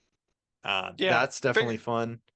very cool with the Kraken having their first ever playoffs as a franchise. Granted, they're a relatively new expansion team, but getting their first home win in the playoffs a couple nights ago Yeah, was pretty yeah. cool to see. The last series is another one of the really good ones, Maple Leafs Lightning. And that one right now, Toronto's up 3-2. The Lightning won tonight, and Game 6 is Saturday in Tampa. So there's a lot to be decided in the world of the NHL. And Game 6s are Friday, Saturday. Game 7s would be Sunday, Monday. So definitely get your eyes on that this weekend. Quickly again, we can do an MLB update. Last week, I ranted pretty hard about Michael Fulmer. Ranted pretty hard throughout the week again about Michael Fulmer after David Ross inexplicably pitched him yet again this past Sunday, I believe it was. I believe it was on Sunday when I sent another text to the group chat saying, "Guess who this was?" He's also decided to pitch another grade A bum, Julian Merriweather, in games. Dude is a sieve on the mound. But with all that being said, the Cubs, what? I'm pretty sure we beat the Padres today, did we not? You did. You did. I think it Yeah. was like 5-2. Yes. Yeah. Dansby Swanson finally hits his first home run as a Cub. I've been waiting quite some time for it, but the Cubs take a big 2 out of 3 from San Diego after dropping 3 out of the 4 to the Dodgers in really disappointing fashion. They got a lot of good outings from their starting pitching in the bullpen. David Ross just blowing games left and right. Blowing games left and right. But they're going to get 3 games in Miami. They're going to get 4 games in Washington. So we'll see if they can sort of keep the momentum going from taking 2 out of 3 from the Padres. Currently sitting at 14-10 in the NL Central, good for standalone 3rd place. 3 games behind the upstart Pittsburgh Pirates, who, if I remember correctly, just swept the LA Dodgers in Pittsburgh. 2 out of 3. 2 out of 3. 2 out of 3. But the 2 Yep. games they won crushed them, if I remember correctly. It was what? It was 8-1 and 6-2. 6-2. Yeah, And then they lost 7-8. Yeah, oh, so that must be why I Yeah. thought they took 3, because I thought they won that other one. I think they were up in that game, and the Dodgers came back. Yeah. I think you're right. But yeah, the Pirates, story of the season so far, Dennis. We were talking about how we thought they might cool off with this series with the Dodgers. They just keep chugging along. The big bed, putting them to sleep. David Bednar, one of the league leaders in saves. The Diamondbacks, 14-12, still atop the NL West. The Braves sitting atop the NL East at 17-9. Dennis, Cincinnati Reds currently at 10-15. Standalone 4th place, a half game ahead of the St. Louis Cardinals. But a big sweep of the Texas Rangers, Dennis. Go ahead and let loose. Yeah, it was a good series, and I mean, the Texas Rangers are nothing to bat an eye at this season. They've been very solid, and I think they probably expected to come into Great American and kind of rough us up a bit, and they did. To be honest with you, and this team just didn't give up. I mean, Correct. 6-run comeback on Tuesday, I believe. I might get the days are getting mixed up. I think it was a 4 or 5 run comeback on Monday, 6-run comeback on Tuesday, and a walk-off on Wednesday. I mean, Jonathan India stepping up in big spots. On Wednesday it was Nick Senzel with the big knock.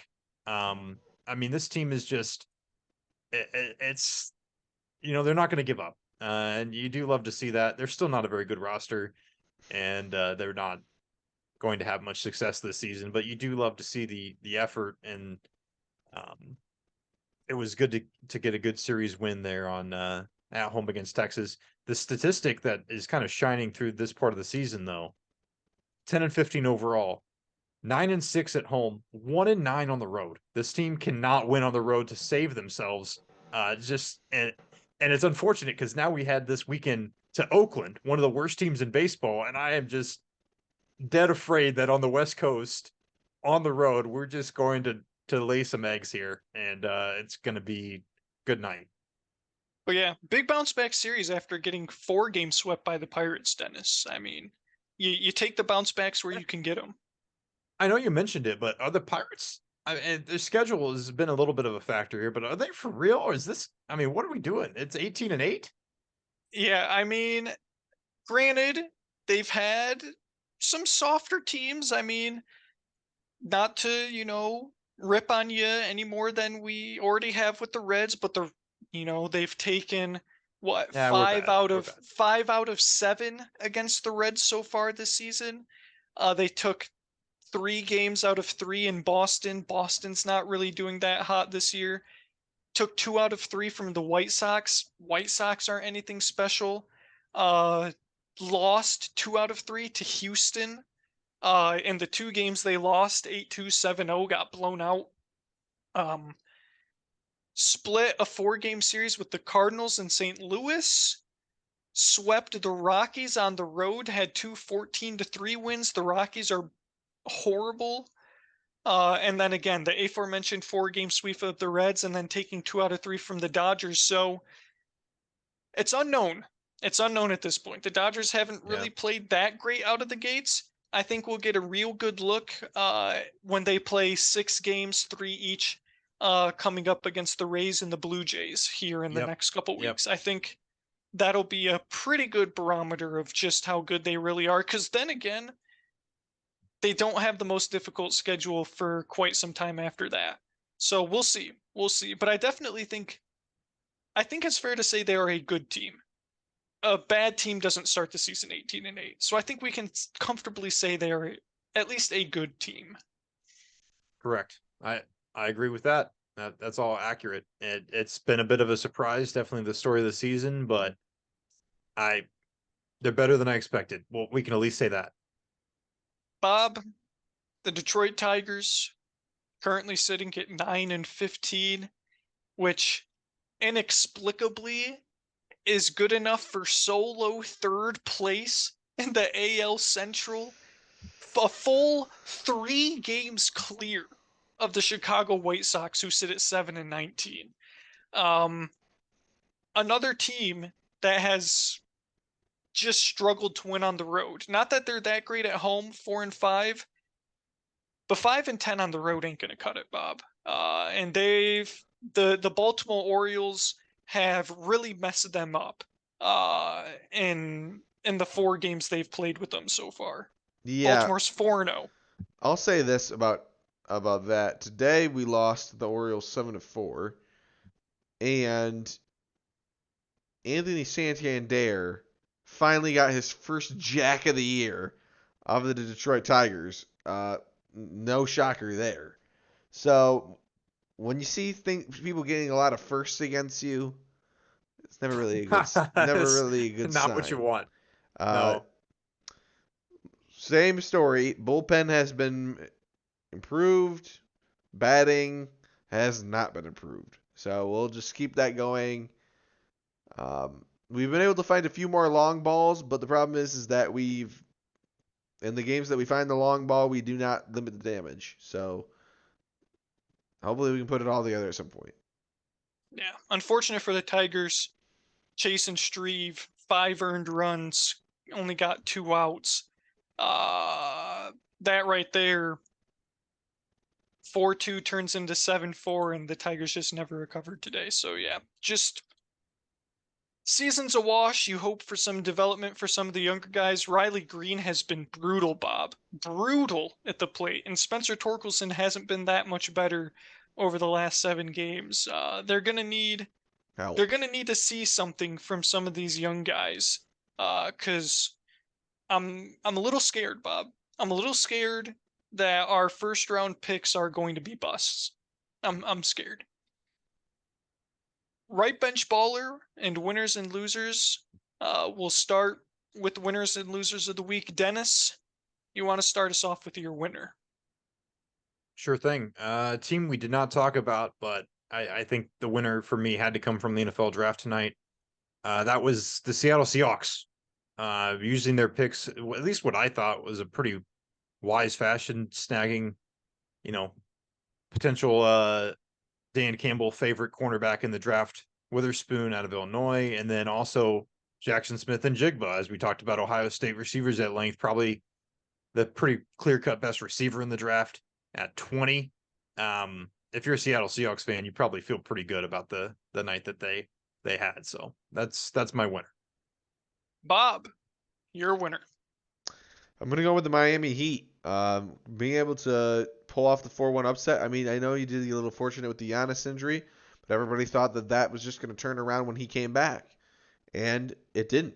You know what? They still were able to pull out the win to close out the series, and that's what you do when you let a team that's maybe not as good as you hang around a little bit too long.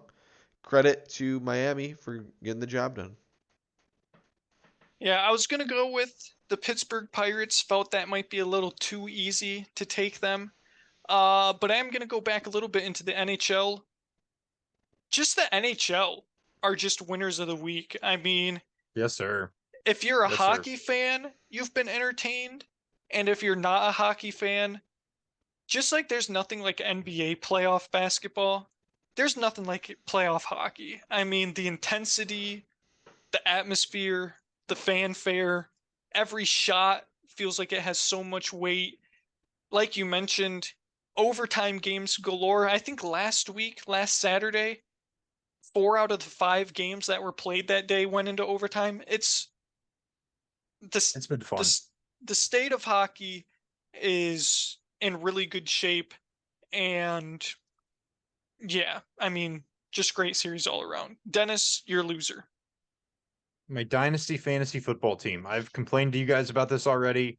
Expletive towards you, Atlanta. Expletive towards you, Detroit, for taking running backs when you already had very solid, very startable running backs who were already on my roster. Tyler Algier, David Montgomery. I mean, come on, just getting brutalized out here. This is a horrible night for my fantasy team. Horrible. Bob, you're a loser. The NFL quarterback market. With Lamar Jackson now getting a massive, like 5-year, $250 million deal. 260, 185 guaranteed, I think. Yeah, it's like That's right. at this point, like this market is going through the roof. It is going to be tough for teams to continually. AKA loser the Cincinnati Bengals. Well, yeah, but because now you're gonna have to just outdo that, Dennis. So you're in trouble. But it's just a matter of like teams are gonna really struggle to construct teams as they know it with the market of the quarterback heading in the way it's heading. Either that, or we're gonna need to see some significant salary cap raises because this is getting crazy. Especially for a guy that people had a lot of qualms with, Yeah. I mean, Jalen Right. Hurts reset the market, and then Lamar Jackson reset the market. I don't know if that was the Ravens' plan to wait and see if one of the other younger quarterbacks would get an extension, see what Joe Burrow got, see what Justin Herbert got, see what Jalen Hurts got, and then build Lamar's value from there. That was their plan. Good on them, because I think it worked out really well. Because you couldn't reset the market based on what Deshaun Watson got. I mean, you just couldn't base Lamar's value on what Deshaun Watson got. So I think it was smart of them to wait for Jalen Hurts, and it gave them an idea of what other, teams thought about their quarterbacks around the league. I there's a lot to dig into with this. I won't spend too much time on it because we're in winners and losers, but I'm very frustrated. I mean, we're just going to end up with teams that just have quarterback. And I mean, who else is going to be on the roster? You can't pay anybody else. I mean, this is it's so frustrating. It infuriates me that single players take up this much of a cap space, and it's going to happen with Joe Burrow. It's going to, and then we're going to suck again because you know what? A quarterback can't win games by himself. I don't care how good you are. You can't do it. Yeah, it's going to be really interesting. What I want to do is play a quick game of what will happen first. We'll have a $1 billion player, or we're going to reach a hard salary cap and the quarterback market will sort of plateau. What do you guys think will happen first? Will The we second ever one's see what I want to happen, but will we ever see a $1 billion contract? no, there's no way. It's got to be No? it's got to be the second. Come on. I mean, I don't ever remember thinking we'd see $250 million contracts. We're already a quarter of the way there. Yeah, Crazy. I'm not Just seeing it. something to think about. Just something to think about. And then I already mentioned my loser of the week, Grayson Allen.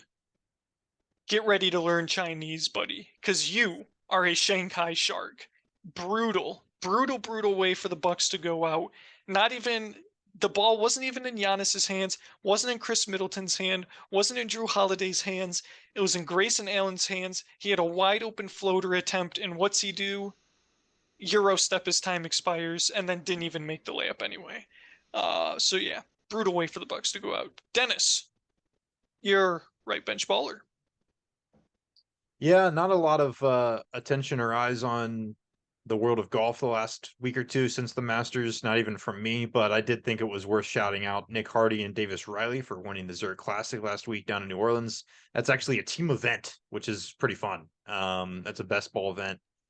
And that was for both of them their first win on the PGA Tour ever. So congratulations to Davis Riley and Nick Hardy. They beat out the Canadians. That would be Adam Hadwin and Nick Taylor. They beat out one of Bobby's favorites, Sung J M, and his team. They beat out Shoffley and Cantlay. So that was a good performance. 30 under. 30 under. That's what you get when you have best ball with two pros. Crazy. Bob, you're right bench baller. Yeah, a little bit for more than just one game, but I'm going to go with Malik Monk from the Sacramento Kings. 17 points, 5 assists, averaging against the Golden State Warriors this series. Guy's been an absolute lifeline off the bench for the Kings. If they want to have any chance of keeping the series going to a Game 7, they're going to absolutely need him to show up, and he has been for the most part these past few games. Malik Monk, right bench baller. My right bench baller, we're going to go to Oakland. The Oakland Athletics, the team Dennis's Reds will be facing soon. Brent Rooker, rookie outfielder for the Oakland A's. Since Sunday, he has 4 hits, 3 of them homers, 7 RBI, and has been a real bright spot for a very dark Oakland franchise that is losing their team. Dude, I almost picked him up. There, I tell you, not to get too fantasy baseball heavy since we're right at the end of the show. There are so many guys getting picked up that I was thinking about picking up a week ago. Like if we had 40-man rosters, none of these guys would be on rosters right now because they all be on mine. Brent Rooker would be on my roster. Mitch Keller would be on my roster. Who else has been picked up recently? Where I was like, "Yep, saw that coming."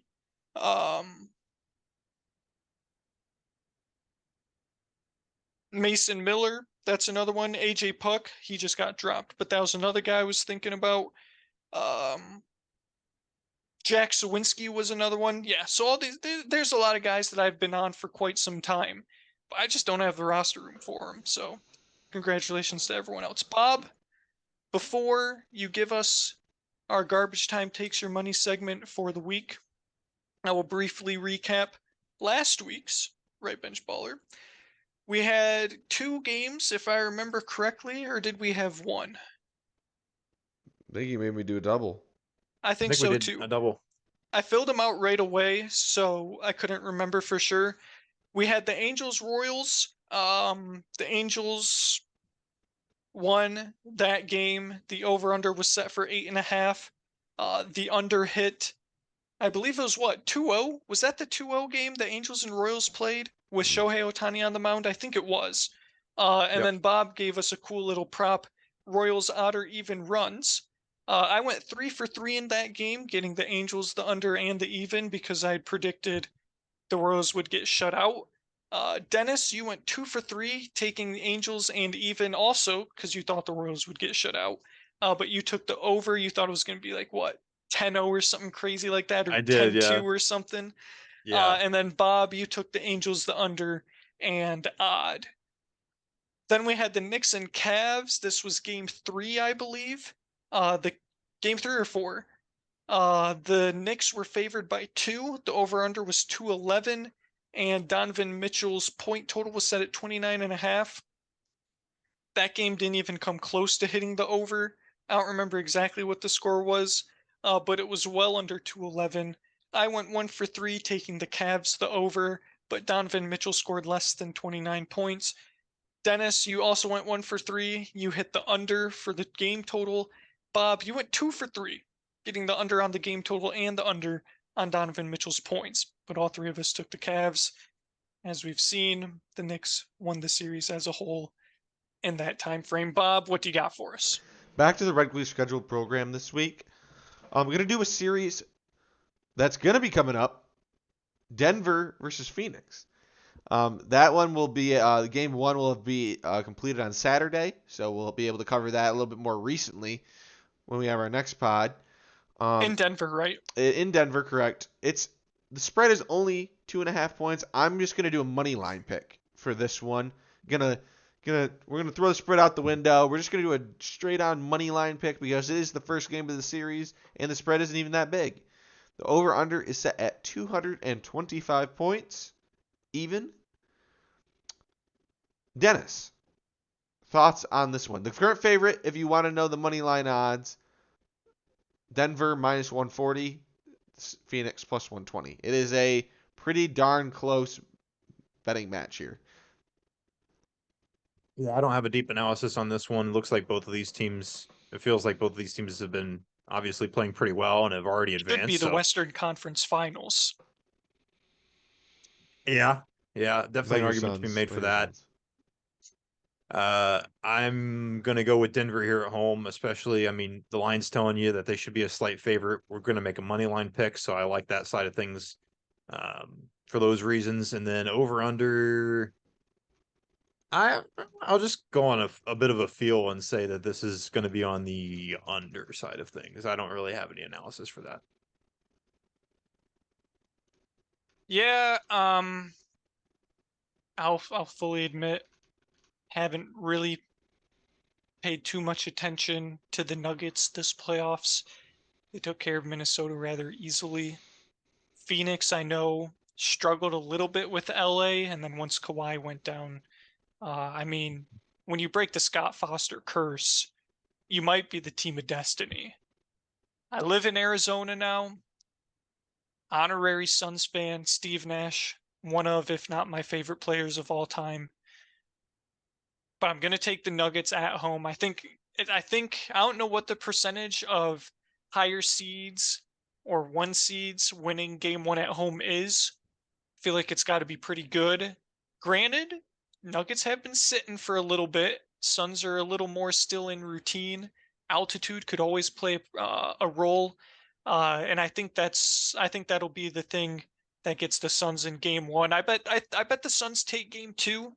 But for this, I'm going to take the Nuggets, and I'm also going to take the over just because both of those teams I feel like can put up points with the best of them. So I'll take the Nuggets in the over.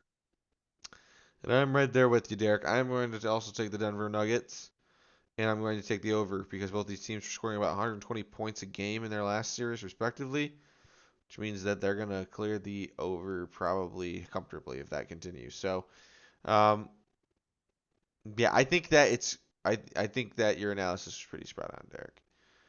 Cool. Yeah. All right, Bob, take it away. So with that, we can Wait, can I say one last thing before we finish up? can. Sorry. I know we're really long here. I just saw this 4th headline on ESPN.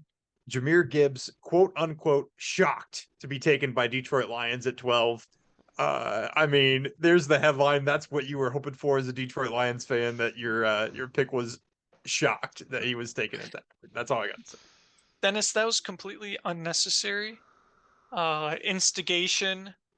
I talked Bob off the ledge, and now you've only given him more fuel to be disappointed again. It was right in front of my face. He was going to see it tonight or tomorrow morning anyway. I mean, just completely unnecessary. Oh no, he's getting a bag. He's getting a bag. You know what's going to happen though? I'm leaning into the narrative because I think it's hilarious. Bobby's obviously upset, and Jahmyr Gibbs is going to be like the best running back prospect of the last 10 years. I mean, I'm all for it. We're gonna look silly. Okay, you may proceed. Sorry. Bob, we can't hear Go you ahead. when your mic Finish up there, stick isn't Bobby. down. I know. I wasn't saying anything important yet. Okay.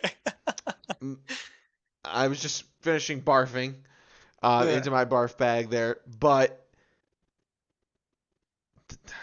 Dennis, Don't let why, Dennis? for everyone watching, I do poked the not bear. let That's right. CBS and ESPN and PFF and Yahoo Or and Jameer Sports Gibbs' quote. Illustrated and Bleacher Report, do not let all of these armchair quarterbacks and analysts fool you, because they're the same guys who I told Bob before the podcast graded Jeff Okuda nationwide, league-wide as an A or A minus grade when the Lions took him number 3 overall in the 2020 NFL draft. Bob, would you like to remind the people where Jeff It was a Okuda is quote. now? Not It was on a the quote. roster. Not on the roster and traded for a what round pick? 5th. 5th round pick. Grade A bust is what his A grade is. Bob, go ahead. It was a quote from the player. Dennis, you knew Directly exactly from the mouth of the player. You knew exactly what you were doing. And all I'm saying is mock draft analysts don't know everything. Otherwise, Jeff I didn't say Okuda would they still did. otherwise Jeff Okuda would be the number 1 cornerback on our roster. So I'm just encouraging the people and Lions fans to believe in Brad Holmes. That is all. All right, let's wrap it up. All right, at Garbage Time Takes on Twitter, at Garbage Time Takes on Instagram. You can find the link to our website in the description down below on this video, in which I would like to inform everybody that there have been a couple new articles posted, and we have been making sure to get all those things updated on the Instagram page for you guys. Dennis, appreciate some of the social media posts that you've been doing as well. We always appreciate another set of accounts sending out the message. So we do appreciate that. And once again, feel Yes, free to sir. give us a Yes, follow at those pages so you can just be up to date when the latest pods and articles go out, because we always make sure that the articles for sure are on there, and we get the pods up there most of the time as well. So with that, that's all we have. Thank you for the support as always. Yeah. Special thanks to guest contributor to the website, Kenny Morgensai, for That's right. his That's tight right. ends article. Very cool. But yeah, as always, couldn't have said it better myself. Thanks again for watching. Hit that subscribe button, turn on the bell so you're up, notified whenever we go and upload a podcast and any other content. Thanks so much for watching. We'll see you next week. With that, in 3, 2. 1.